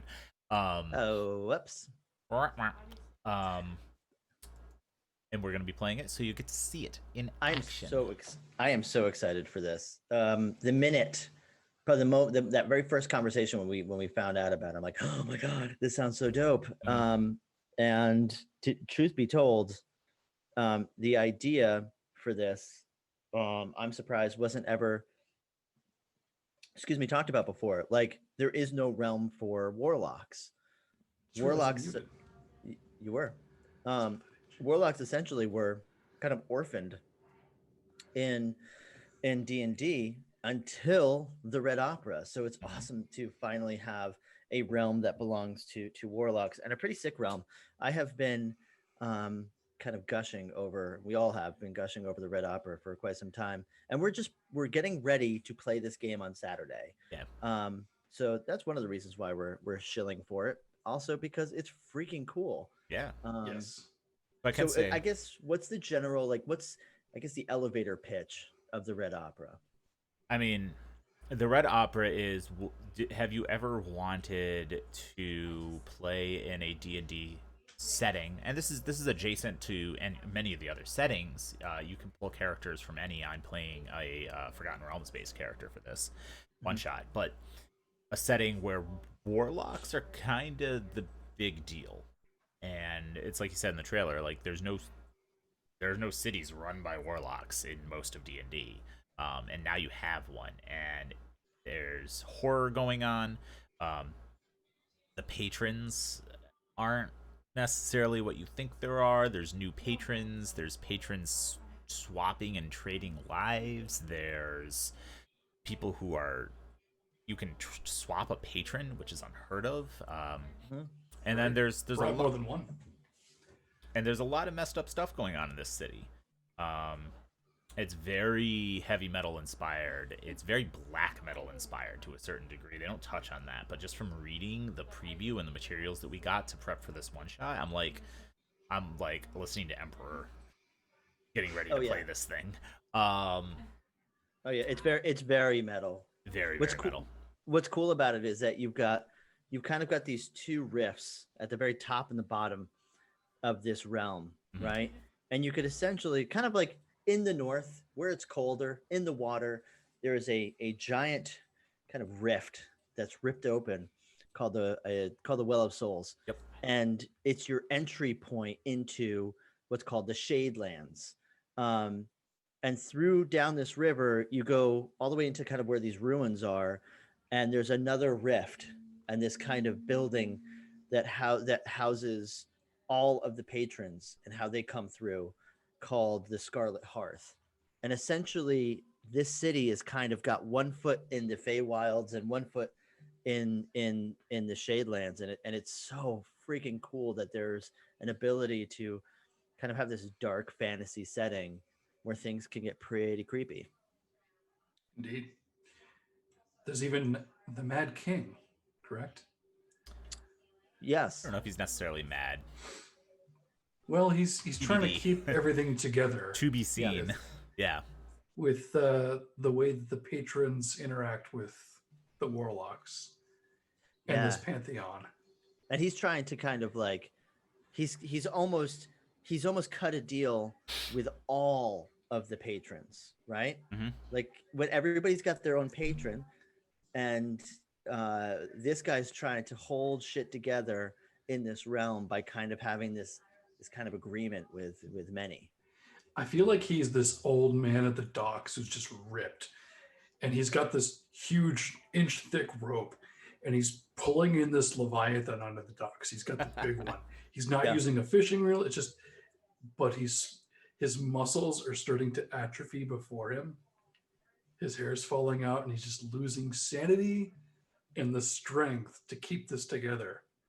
And it seems like everyone's riding on this, but he could let go at any second. I love that. And there's like this competition between him and the Knights captain, who essentially is kind of ruling the other side of the city, the other city, the Yon to the Cath. I think Yonder is it's like Yonder and Catharsis, I think are the two names. I could be screwing that up, but ultimately there is this very personal struggle between those two. They don't like each other very much, and there is a competition on a very, very personal level between the two of them, and they at the same time have also a vested interest in keeping things balanced in the Shadelands, which is pretty damn fascinating. Like, it's not like, oh, I hate that other king and we're enemies for life. There's this kind of ongoing conflict thing, right? Yeah, it's Would you say they need each other? To like, keep without one, because this is a warlock city, right? Yeah. And this is kind of a unique thing. Anyone that comes here, the veil is thin and it's easier to access these patrons. Yeah. The way I see that this entire scenario is ripe for new adventures is other races trying to move in and get a piece of that pie or exploit this as a power resource. Yeah. Maybe certain creature races are threatened by this. So as much as that guy on the other side of the river is your rival, if you dethrone him and you have too much on your plate, are you really able to withstand the onslaught of what could be beyond your border? Or are you a military expansionist and you've got this power, behind you, ready to steamroll the world like Alexander the Great. It's also it's kind of, this place is kind of mecca in a way for not just warlocks, right? Like anybody. Like if you're a ranger, for example, right? You've obviously run into probably a couple of warlocks. Yep. But going to a place where patrons are many, and the opportunity to cut deals with these patrons are pretty plentiful, no matter if you're a warlock or not. That's a pretty interesting place to want to go. If you're any kind of adventurer that is looking for something different, or if you are from a small farm, right, like you mentioned before, Right. and you want some place that will blow your mind, this is the place. The setting itself is cool. And I think that Def Milk, you're talking about these very big political moves, very big political plots, but it's for me, and this is just me, it's like the street level, the setting itself is what I find most fascinating. Between the Brutes Guild, where you can, find a sellsword or muscle for hire, or the place where you can go to trade patrons with somebody. I don't want this patron anymore. I want to trade it out with another, right? Or even all the taverns. There's 10 different taverns that are described. Yep. I think it's ripe for the lowest of the low, the nobody. Like the farmer whose entire, like a Seven Samurai situation where your entire town got overrun and everyone was killed by bandits but you, because you were in the outhouse or something, right? And you're like 10, and you're like, I'm not strong enough to kick these guys' ass and get revenge. Yeah. I don't have the money backing like Bruce Wayne. I can't be Batman. This sucks. Well, just over that mountain, son, there's a place where you could get a patron. Yeah. Even as a nobody. And I'll do what it takes to get one and increase my power. I mean, that's pretty great. That's ripe for revenge story of plot. A place where you can go as some good someone vengeance with horror. Nothing to get a step up in the world that you couldn't get anywhere else. Oh yeah. In the Forgotten Realms necessarily. Sorry, I was pulling this up because it was bugging me. So the cities are Yonder and Cathrak. Cathrak. And it's the accursed king, Dorian, controls Cathrak, and then Croy, the knight captain. The knight captain controls the Yonder side. But there's also the shield maiden, Fate, who kind of is the go-between. They both the knight captain and the king are like, hey, she's cool. And then you also have a mysterious entity advising the king.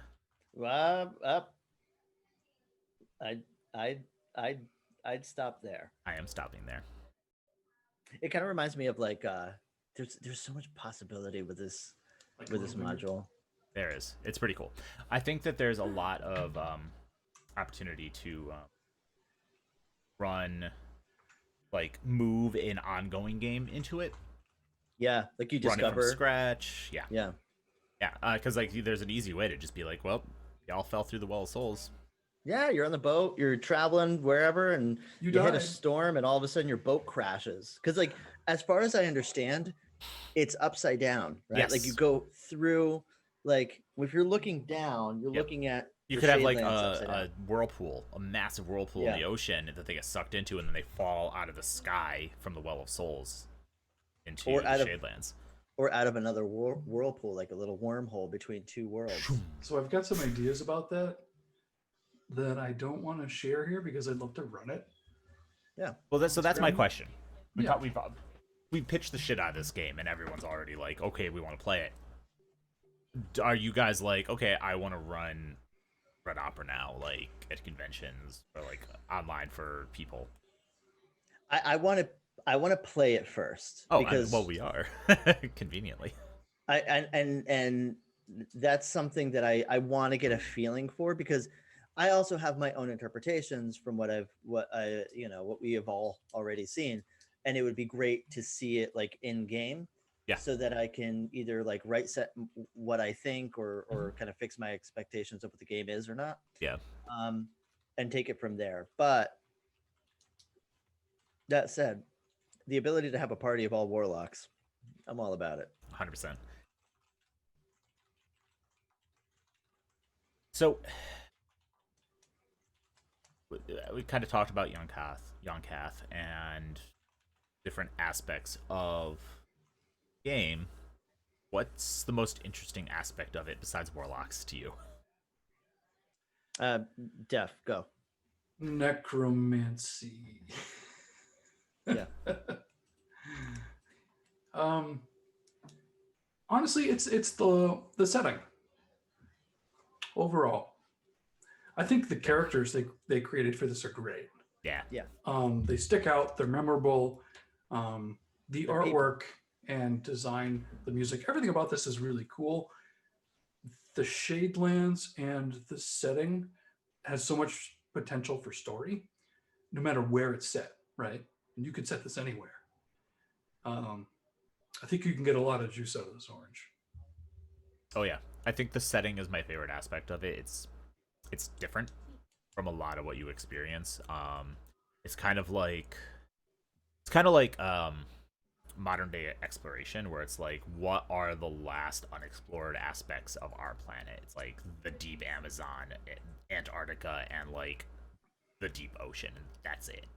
So it's kind of like a really cool thing to introduce very experienced D&D players to, because they don't know what to expect going into it.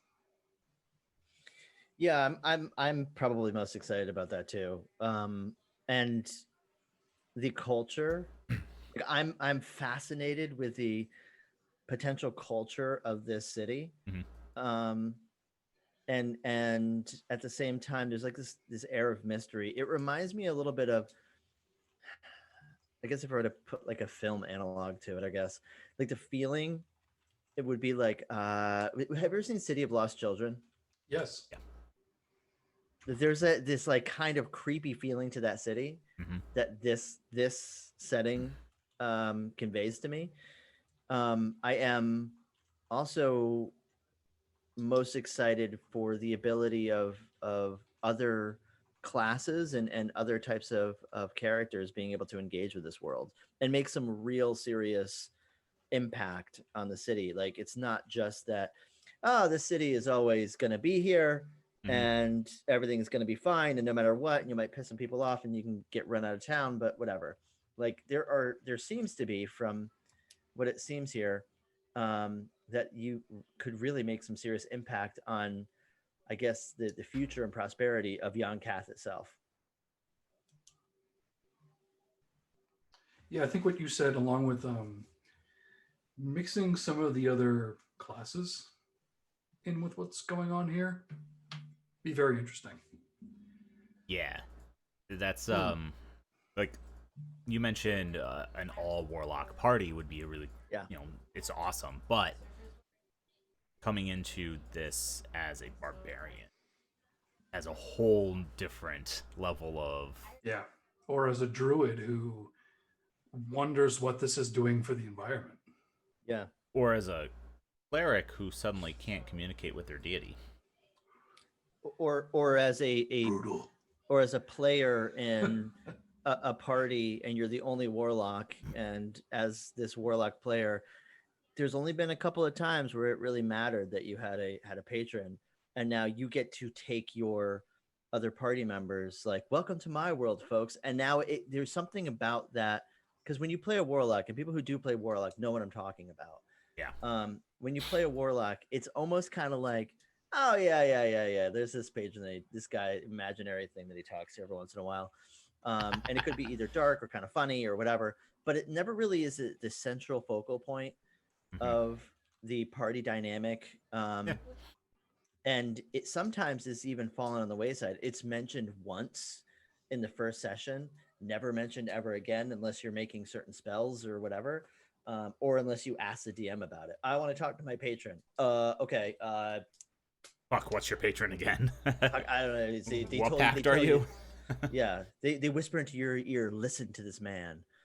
Yeah, And that's all you get. I I think in later editions, at least what I've played of D&D, the patrons are treated more like gods. They're not on the same level because they're different. But there's a certain level of respect for them. Like, unless your DM doesn't care about patrons and deities, they're gonna know. They're gonna be like, okay, well, your patron's the Feywild, or your patron is the Great Old One, or your patron is a demon. Okay, I can run with that. As opposed to what is the? Hold on, let me check. Okay, so you communicate with. I'm gonna use the most well-known god because it's the only one I can think of off the top of my head. But like, you communicate with Bahamut. What's his personality? What's his alignment and personality again? Like, I think that there's a certain, like, if you care about warlocks, you know a lot about patrons. If you don't care about warlocks, you're like, yeah, okay, whatever. Yeah, it's like they're paladins but evil, right? No, it's like clerics but evil. That's what I meant. Yeah, Clerics, right, evil. clerics. Right. It's like, oh, okay, you talk to a god, but you're gothy. Got it. Okay. Voodoo Arcade asks, I was about to get to that. is the entire campaign story set in the city? So I don't know about the written campaign for Red Opera. It's not officially out yet. But I do know that the book does explore the Shadelands as a whole, which is beyond Yonkath. And there are multiple cities in the Shadelands. Yes, there are. Yeah. There are other cities you can travel to. There's wilderness in between. There's a lot of really interesting things you could do in those areas. We were given a choice of multiple scenarios to play for our one shot this Saturday, and one of them specifically didn't involve Yonkath at all. So, and what's cool about it is it's a realm, right? Like, the Shadelands are an entire realm, so it's not like just one city. And I imagine that the core book or the module book will have multiple seeds and kind of ideas and things and features of the Shadelands that'll help GMs develop kind of their own corner of the Shadelands. Because I know it's a huge culture, like you said before. What did you call it? The lore homebrew or whatever. homebrewed setting. That's it. Those words. The making your own little, okay, what is my place as a GM in the Shadelands? Is it a very creepy, very sparse area with like one castle and a giant graveyard, right? Or is it a big desert where patrons wander aimlessly? There's so many different things that you can do with this, I'm sure, and I'm pretty excited to see what those extra other things are.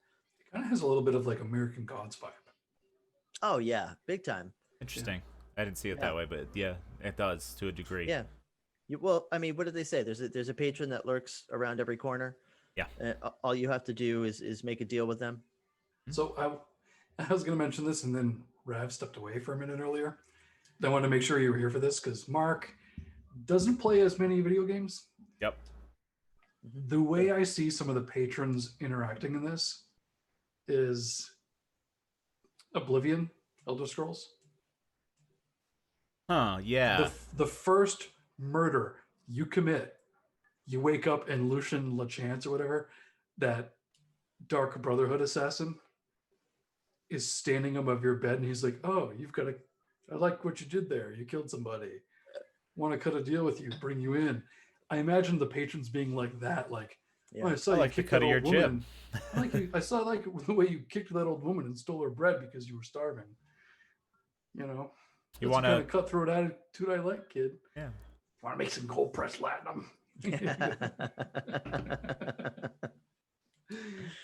Brunt FCA. So, one thing I saw someone mention needing more patrons, and there are more patrons in the Red Opera. What types of patrons would you see? I would like to see better and more detailed descriptions of said patrons and what their. How do I say this delicately? Patrons are two-dimensional in 5e. Oh yeah. They Here's a paragraph. Yeah, the old ones they're like Cthulhu, and you're like, okay. Yeah. Wait, hold on. I haven't read any Lovecraft. What's that? Well, it's like a Lovecraftian. It's fine. Just say it's the old ones. But I would like to have like because Well said, though. the patrons they are making people do things. They're telling people to do things for very specific reasons. I would like to see a little bit of a description for GM of like, okay, well, what are my motivations as a patron? What are they trying to really do? What's the grand scheme? They're not just like, yeah, make them do things. There's a reason why. And I'd like to kind of see a little bit. I only want one patron in the book, and I want it to be Set. Praise Set. Praise Are that. you going to use that voice for your character on Saturday? I don't know if I could talk for an hour or two. Also, in the it'll same derail voice. the You have entire days game. to practice. It also might be slightly insensitive, slightly whiplash. I think I can actually. Yeah, You I sound think, like yeah. Rusty Venture. Rusty Venture, boy. Explorer. Yeah, I gotta like twirl my little mustache. That would be great. That would be amazing. Oh, so I wanted to Google something real quick because I was curious. Here's the thing. Deities and pantheons have been in Dungeons and Dragons since first edition. Yeah. They have been. There's tons of lore. Some of them There's have died. entire books dedicated to just cleric and paladin deities. What about patrons?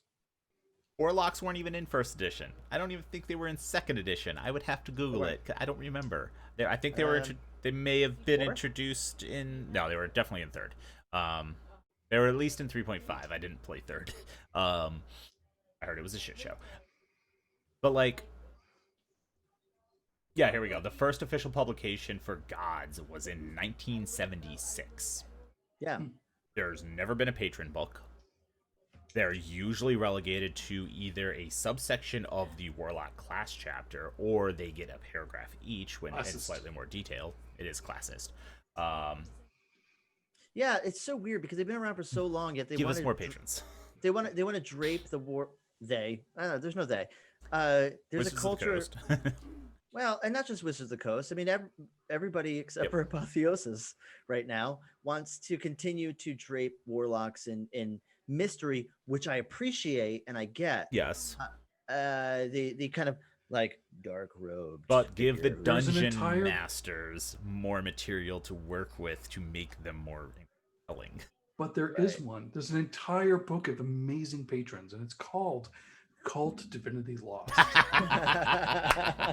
It's true. Or Call of Cthulhu. But that's I Lovecraftian mean, bestiary. and they've been relegated to this like eldritch blasting. Hey, do Punchline. not just besmirch the Eldritch Blast. It is It's I won't- better. the best spell in all of D&D. It's true. Is it D12? You get to like Well, shoot D10. 4 of them at a later D10. level. It's a D10. It depends on how you build your Warlock. Well, I am using a D. Wow, we have the same one, which is Bolt. It's a D12. Well, that's not Eldritch Blast, though. I know. But- Better than. But they're in, at least in 4th edition, I haven't played 5th, there were feats that increased the die you rolled for your Eldritch Blast. That's right. Up a die. Yep. And then Yeah, Spell Sniper. a blunt, but not even that one. But yeah, I think that's 5th edition. But like, there's you could just. I was critting on 18s. 4th edition. I mean, that'll And happen. rolling, I couldn't roll less than a 20 something for damage. So Pretty damn good for those min maxers out there. That's called It might be the cheating. best class. let me just put it this way: there was a supplement for Star Pact Warlocks in a Dragon magazine, and it was amazingly broken. And I was allowed to use it for a character. Irresponsible. Hold Yes, on. but it was I have a fun. I have a jailbreak. Uh oh. Child alert. Shame. There's an Amber Alert in Connecticut. The child is out of bed. Just in Mark's house. But yeah, no, I think Warlocks are underserved in Dungeons and Dragons as a whole. I think that even if it was in a Dungeon Master specific book, maybe the Dungeon Master's Guide, having more descriptions of what patrons' personalities are, giving more options for patrons, giving more not variety within the patron itself, like the great old ones. Okay. I think we might be getting some more though. As a Call of Possibly. Cthulhu scholar, which great old one? Because they're really different. Yeah, there's a lot And of they them. grant very different powers. True. So in November, there's a new D&D book coming out called Tasha's Guide to Everything. Yes, which And is, Tasha I believe, is a horror focused. Well, the horror focused book is going to be Icewind Dale.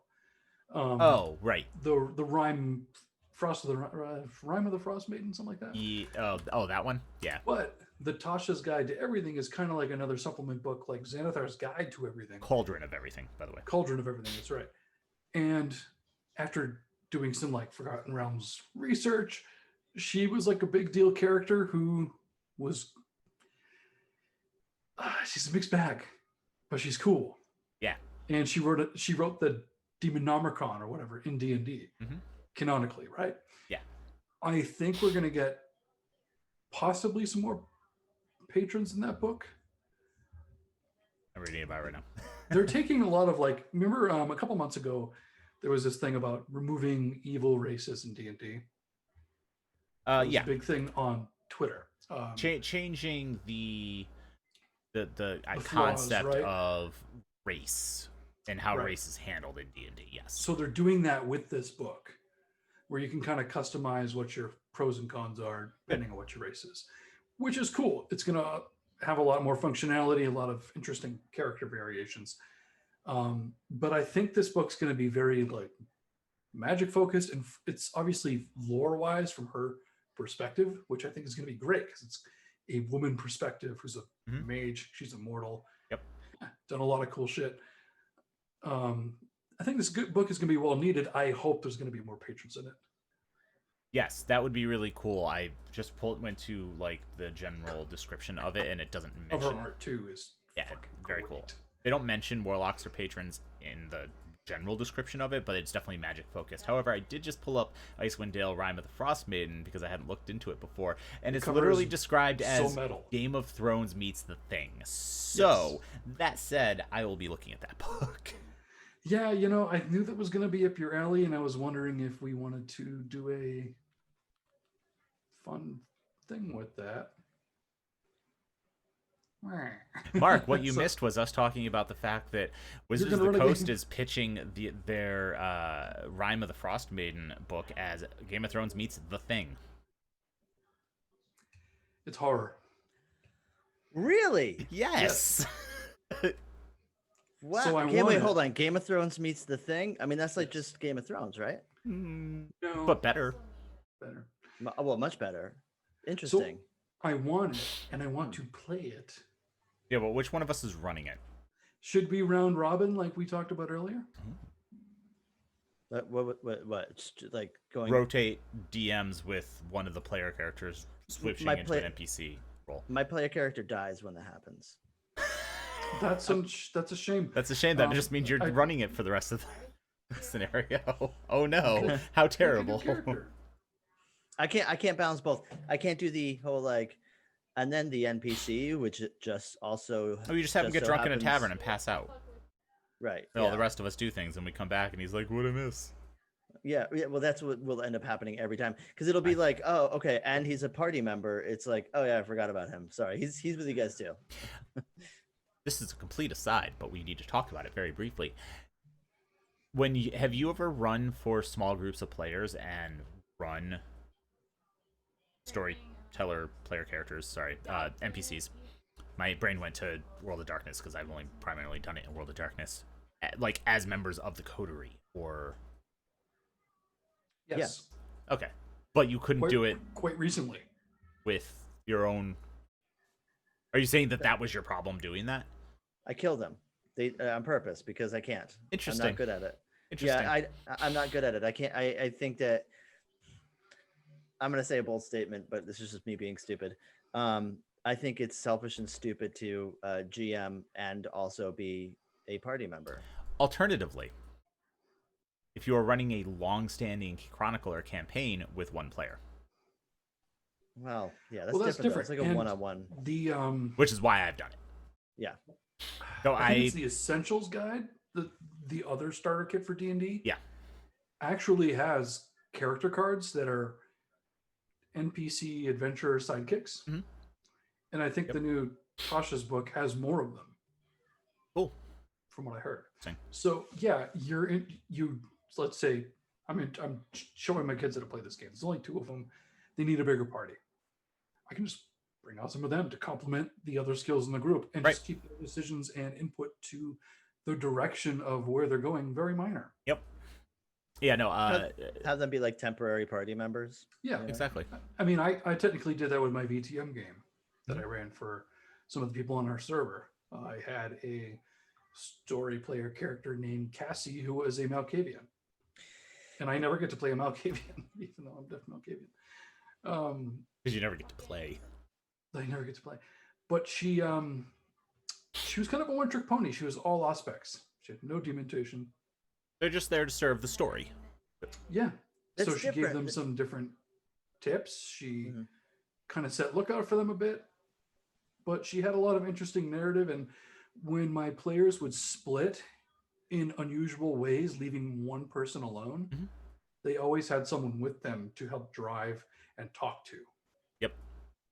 Which helped tremendously. I think you go ahead. Sorry. As opposed to what I think you were saying, which is having a GM who's playing a character in the campaign in order to play their own game, and in some cases make sure it goes the way they want it to, which I know Rick has a lot of experience with, as do I. Yes, that is the DM or GM or storyteller that doesn't want to let their character go, like bro or madam or that'em. Let your character go away. You're a GM now. Like it doesn't matter. Let go. Right? Like there's and you're right. And that's well, I think it comes. That's another part because you don't. It's almost like you're gaming the system for your player character, and it's very really masturbatory. weird. I think I think that stems heavily from, this is diverging into GM advice. Yep. The incorrect mindset that it's GM versus player, not collaborative storytelling. That's one of the reasons why I'm also not the biggest fan of D&D, because culturally. But I think that attitude's changed quite a bit. I'm sure it's been a while since I played. Yeah, I think with 5e, even I know the player's guide mentions it, but probably the DM guide too, that this is a collaborative game. Yeah. The DM sets the world, the players react to it, but I think there's a much stronger stress on that different relationship, that it's not God with puppets trying to kill you. Yeah. It still can be, totally. People can. Yeah. Some people just are that way when they run games. But I think they intentionally wrote it with the language for new people who are playing or running, that this is a fun game we can have together. I know Vampire's done a freaking great job of that in the core, about story player characters, about how the storyteller literally is another player, just different kind. Yeah. I think that stipulation in V5 is great, because it's like, it gives you, we all play these games and we all get it. We all come up with a player character. We get really attached to this person and we love them and we like them and we're excited about the adventures that they've been on. And we want to tell everyone about the games that we played with this one character. And we want to make sure that this person it also has an opportunity to get more of those experiences. But what V5 does is like, okay, here's the deal. You're not just one character. Like, you're all the characters that are not the players. And so they all have their own life experiences and they all want to be a part of whatever adventure or whatever misadventure is there. So there's a stipulation there that, and I feel like Vampire is very specifically not a culture to do that. I think D&D, I've only seen it with D&D DMs going, well, my player character is also going to be part of the party as well, because I want to play too. But it's like, you are playing. You're a GM. You're all playing. You're playing hundreds of characters. Yeah, give them personality. Right. Care about all of those as much as you care about that one. There's this comes down to, and I think we've moved away from this so dramatically, thanks to tabletop RPGs in general becoming more mainstream. But it's Yeah. wooden GMs being like, it's a monster, fight it. Cool, here's some loot. All right, now you go into the next room and there's a different monster, fight it. Oh, there's a trap. As opposed to storytelling. Yeah. Like, oh, I go off the trail. There's nothing there. Keep walking. Stay on the trail. But that's where I wanted to go. See this rail? You are now attached to it. Yeah. But and Get you're in the right. wizard van. This is Star Fox, not X-Wing versus TIE Fighter. But you're right though. There is I keep saying cultural, and there's like a cultural shift. I mean, there are more people playing. There are many different types of DMs, and I know online there's a lot of interesting conversations and a lot of positive conversations on, like, hey, there is no wrong way to play this. We're all just having a good time, and also, just try to be better, try to do better, and make sure everyone's invited at your table. But like, it is wooden storytelling and wooden GMing is frustrating as a player, and it's got to be frustrating as a GM too. I hope I'm not wooden. Am I wooden? No, Not at all. you're a fantastic storyteller. You have great grandmas. Yeah, You do. You play wonderful grandmas. I've got grandmas and spades. No, No, you do. Like your NPCs are great. you do a really good job. You can tell they have, description. right. Well, Yeah, they have motive. They don't feel hollow. I would be afraid of that, like players walking away and being like, well, all right. That was kind of on the rails, I guess. Oren Lou in the chat says, at best, I'm particle board. Well, listen, there's particles.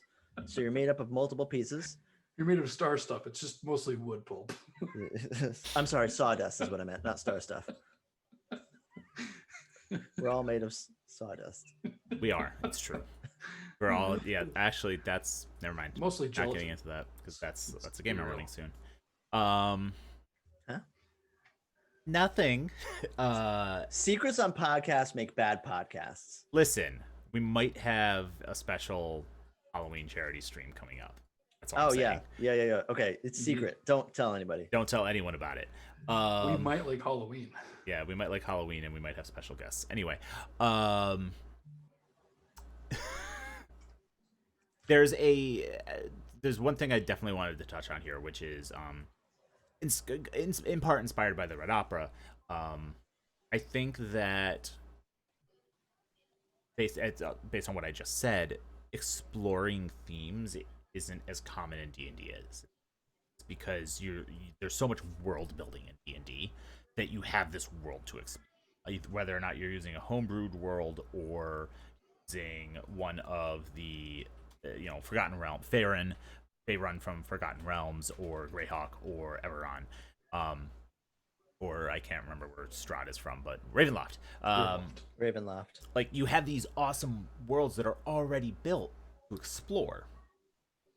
So people don't do what they do or at least what we do in like Cult and Vampire, which is I want to play with these themes. I want to explore themes of loneliness and isolation in a Strahd just needs a friend. cult game.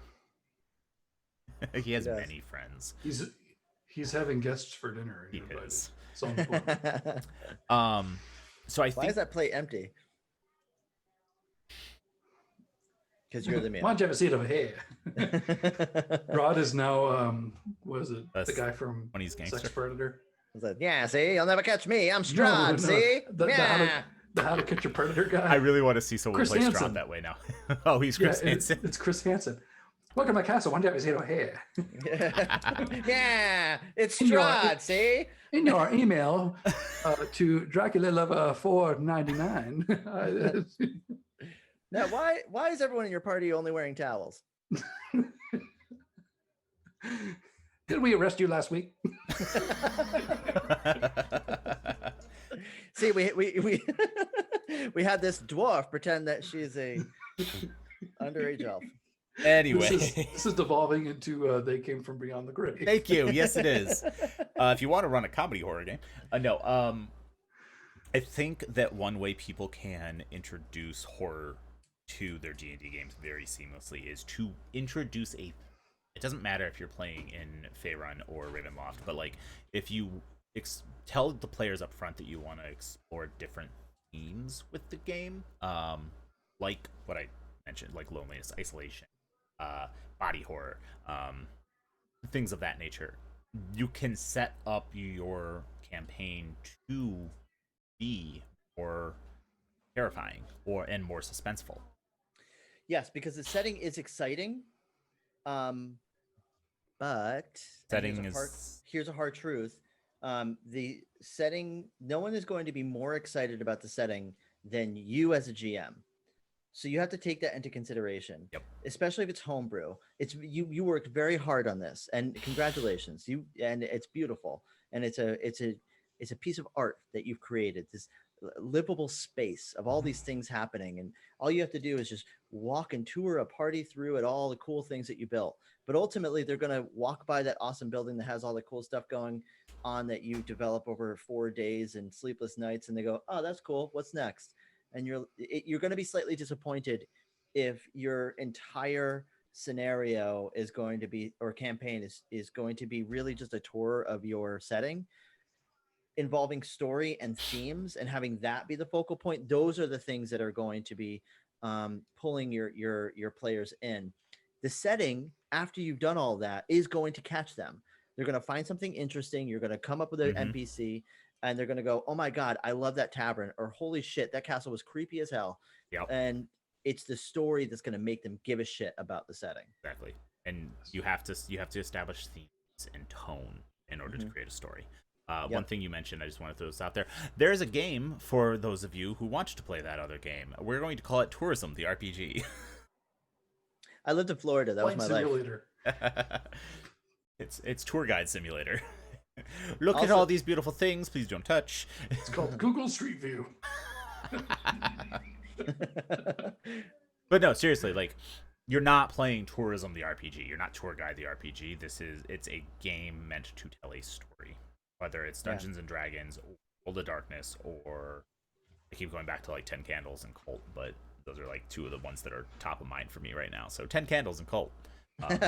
It's also like you may have two NPCs that are in heavy conflict with each other, and if your party doesn't give a shit about that, you got to move on, man. Yeah, come up with something. I really like that there are some games like Alien which make you pick a buddy and an adversary. Yeah, it's a really cool concept. Yeah, that should be like every session 0 for every game. Also, Vampire kind of does that too. Yeah, in a way. These days, with the relationship map and all that. Also, we're three white guys on a stream giving advice about D&D. So obviously, take everything that we say with a grain of salt, because. Speaking of that, another wonderful thing about the renaissance of tabletop role-playing games is that we have women writers, people of color, people who are disabled or live in all different parts of the world. And those cultures and those views are being expressed in tabletop role-playing games, including in the very books we read now, which is awesome. And I'm sure that having everything being from a wooden GM or a storyteller, dungeon master pulling the strings to more of a collaborative approach is likely because of those barriers kind of falling down. Yeah. Or maybe those people came to the table because there weren't as many gatekeepers. Yeah, you're so right, man. That's so true. Can I touch on something that I really want to see in Shadelands? I mean, sure. I mean, I don't have to.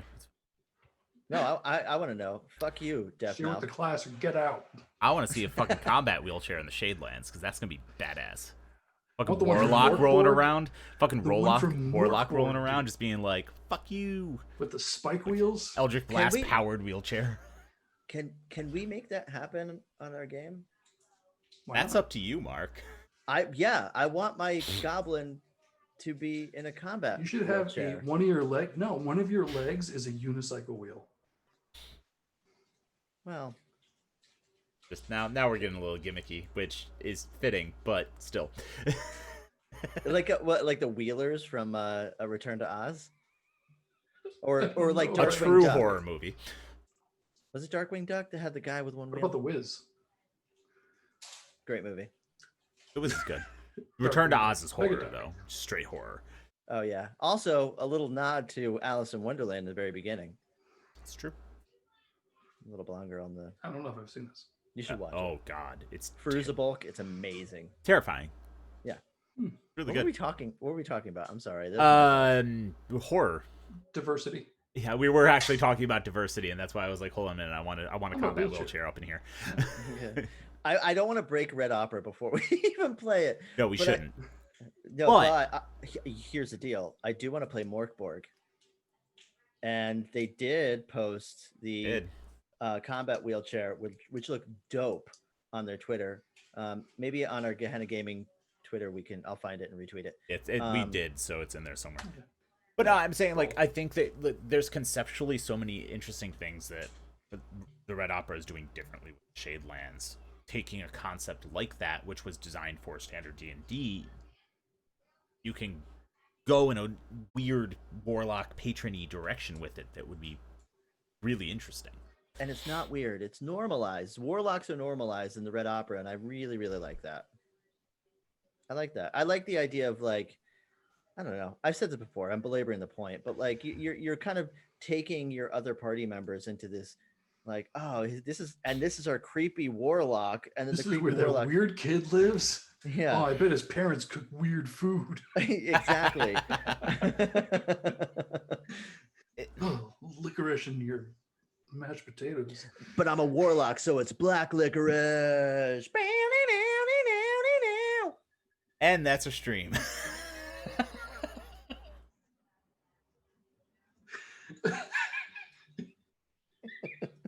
I'm not responsible for these two.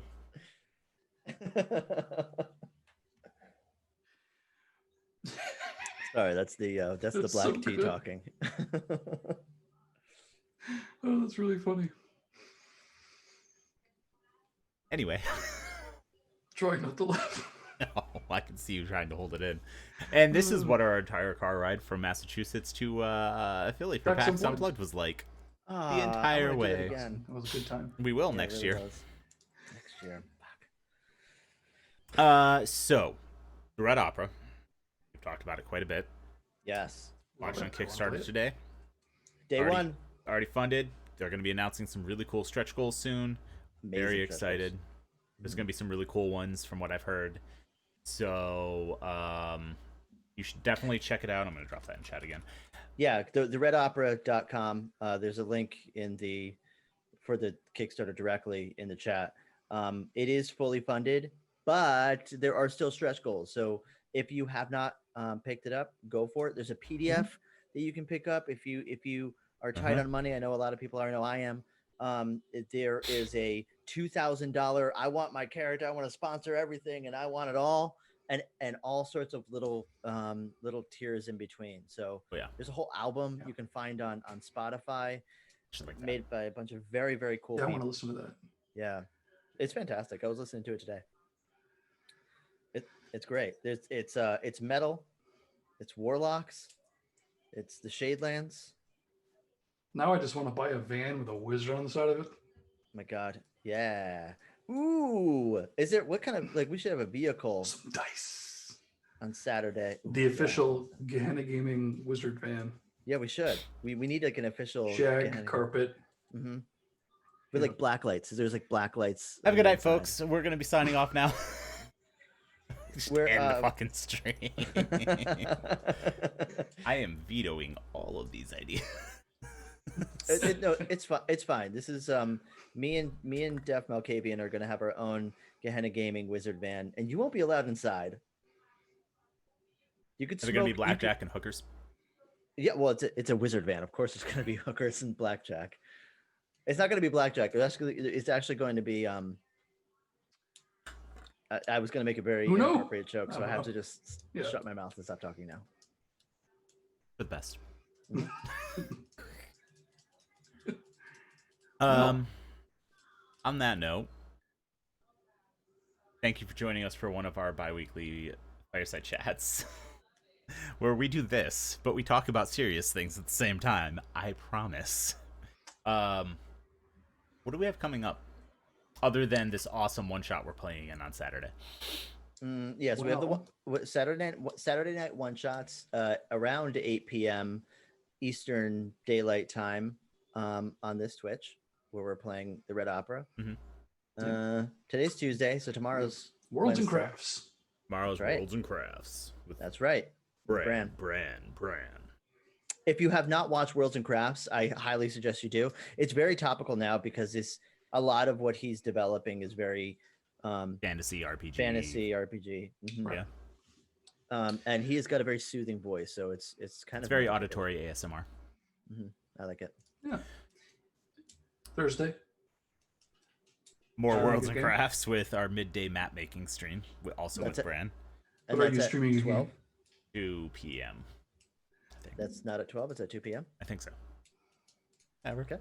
It changes. It's very casual. Yeah.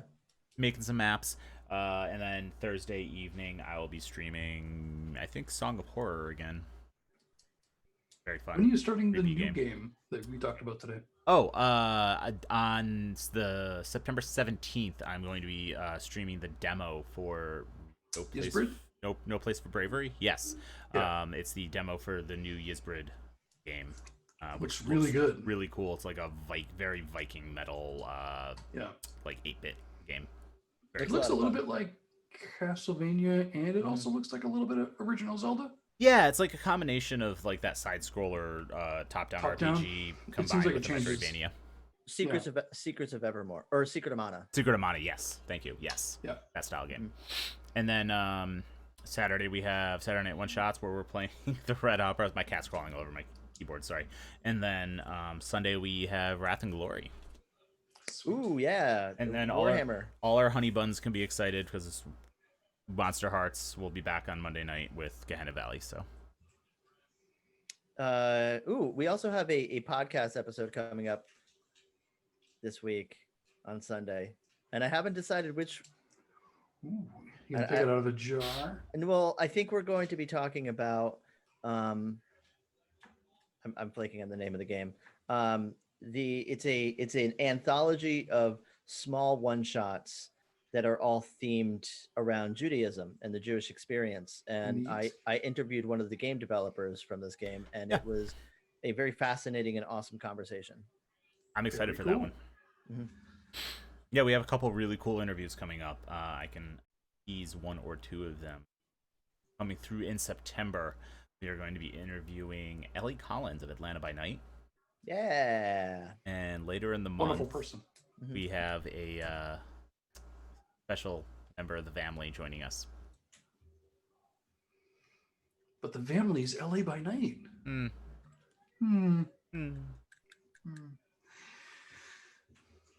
So, Curiouser. Thank you for joining us on our Gehenna Gaming Fireside Chat. Yes, indeed. Mark, take us away. Where can you find Gehenna Gaming on all of the internets? Follow us on Twitter at Gehenna Gaming. You can find us on Facebook, Gehenna Games. Follow us on Instagram, Gehenna Gaming. We don't have an OnlyFans yet, but give us time. You can find us on patreon.com/Gehenna Gaming. There are all sorts of tiers of support. We really do appreciate all of our patrons that are helping to support everything that we're doing. But aren't we the patrons in that case, though? No. No, they're the patrons of see what you did there. of the arts, but we're the patries. Anyway. So we are about to open up the Elder God level where you can play ongoing games, ongoing one-shots with us GMing. So make sure to look out for that. Follow us, follow our podcast. I mean, we're doing so many things. You can find us everywhere. Google Gehenna Gaming. You'll run into us. There's a bunch of links below the chat in the video screen, and then when I close this, it'll put a bunch of them in the chat. Oh, buy t-shirts and gear and I don't know. Red list and red rusted icon. Yeah, speaking of the Elder level, I think I'm doing Tales from the Loop. Sweet. Awesome. With our patron members who kind of unanimously voted. It came in the top each time, right? It happens. It happens. So They have to I'll talk settle. to them. Maybe we'll run. I don't know. I love running games for them. So Yeah, they're a good group. Yeah. But so that said, Google Gehenna Gaming and you'll find everything, and go to gehennagaming.com and there's links all over there for everything as well. Oh, we have to talk about September. If you, I was about to. I don't know. Yeah, I don't know what this is about. If so. you do not subscribe to us and are interested in doing so and supporting more streams like this and helping us bring more awesome actual plays, more guests from the TTRPG industry, and supporting all of our endeavors across the board and all the things we do, September is Subtember on Twitch, which means any recurring paid subs, sadly does not include Amazon Prime or Twitch Prime, Twitch Gaming, Prime Gaming now, whatever they're calling it, free subs, they are discounted. So if you do a tier 1, I believe it's 20% off, a tier 2 is 30% off, and a tier 3 is either 40 or 50, which is really cool and good for the creators. That comes out of Twitch's cut, not ours. So we still get the normal amount of money that we would get any other month. So if you are interested in supporting us or any other stream, I guess, consider subbing and upping to a reoccurring paid sub this month. You get a discount, and that's pretty cool. And remember, if you are not a sub, aftercare is extremely important. Yes, because that is fact. I don't know. I was the man's wondering, not lying. Is there like a September? Like, are like sex toy companies taking advantage of this hilarious September name? Maybe OnlyFans should. On that note, thank you all for tuning in this evening. We hope you enjoyed our discussion of horror and D&D. We'll probably talk about this again in the future. There's a few topics I wanted to touch on that got sidetracked and forgot about until just now. And we will definitely be talking more about the Red Opera in the near future, and definitely talking about Rime of the Frost Maiden, now that I know that exists and how they're describing it. So those will be things. That's the one with the owl on it, right? With horns. Oh, like the owl. Yes, yeah, like the ones like that reaching. everyone's excited about this owl horn thing. Yeah. So yeah, this is our first time really talking about Dungeons and Dragons, and it was a very interesting conversation to have with these two. So, like I said, I enjoyed it. Thank you for tuning in. We hope you enjoyed it as well. Consider subbing or supporting us in other ways. It helps us out a great deal and helps us keep doing what we are doing in the times that we live in right now. So, hope everyone is well. Has a good night. Thank you. Bye, everybody.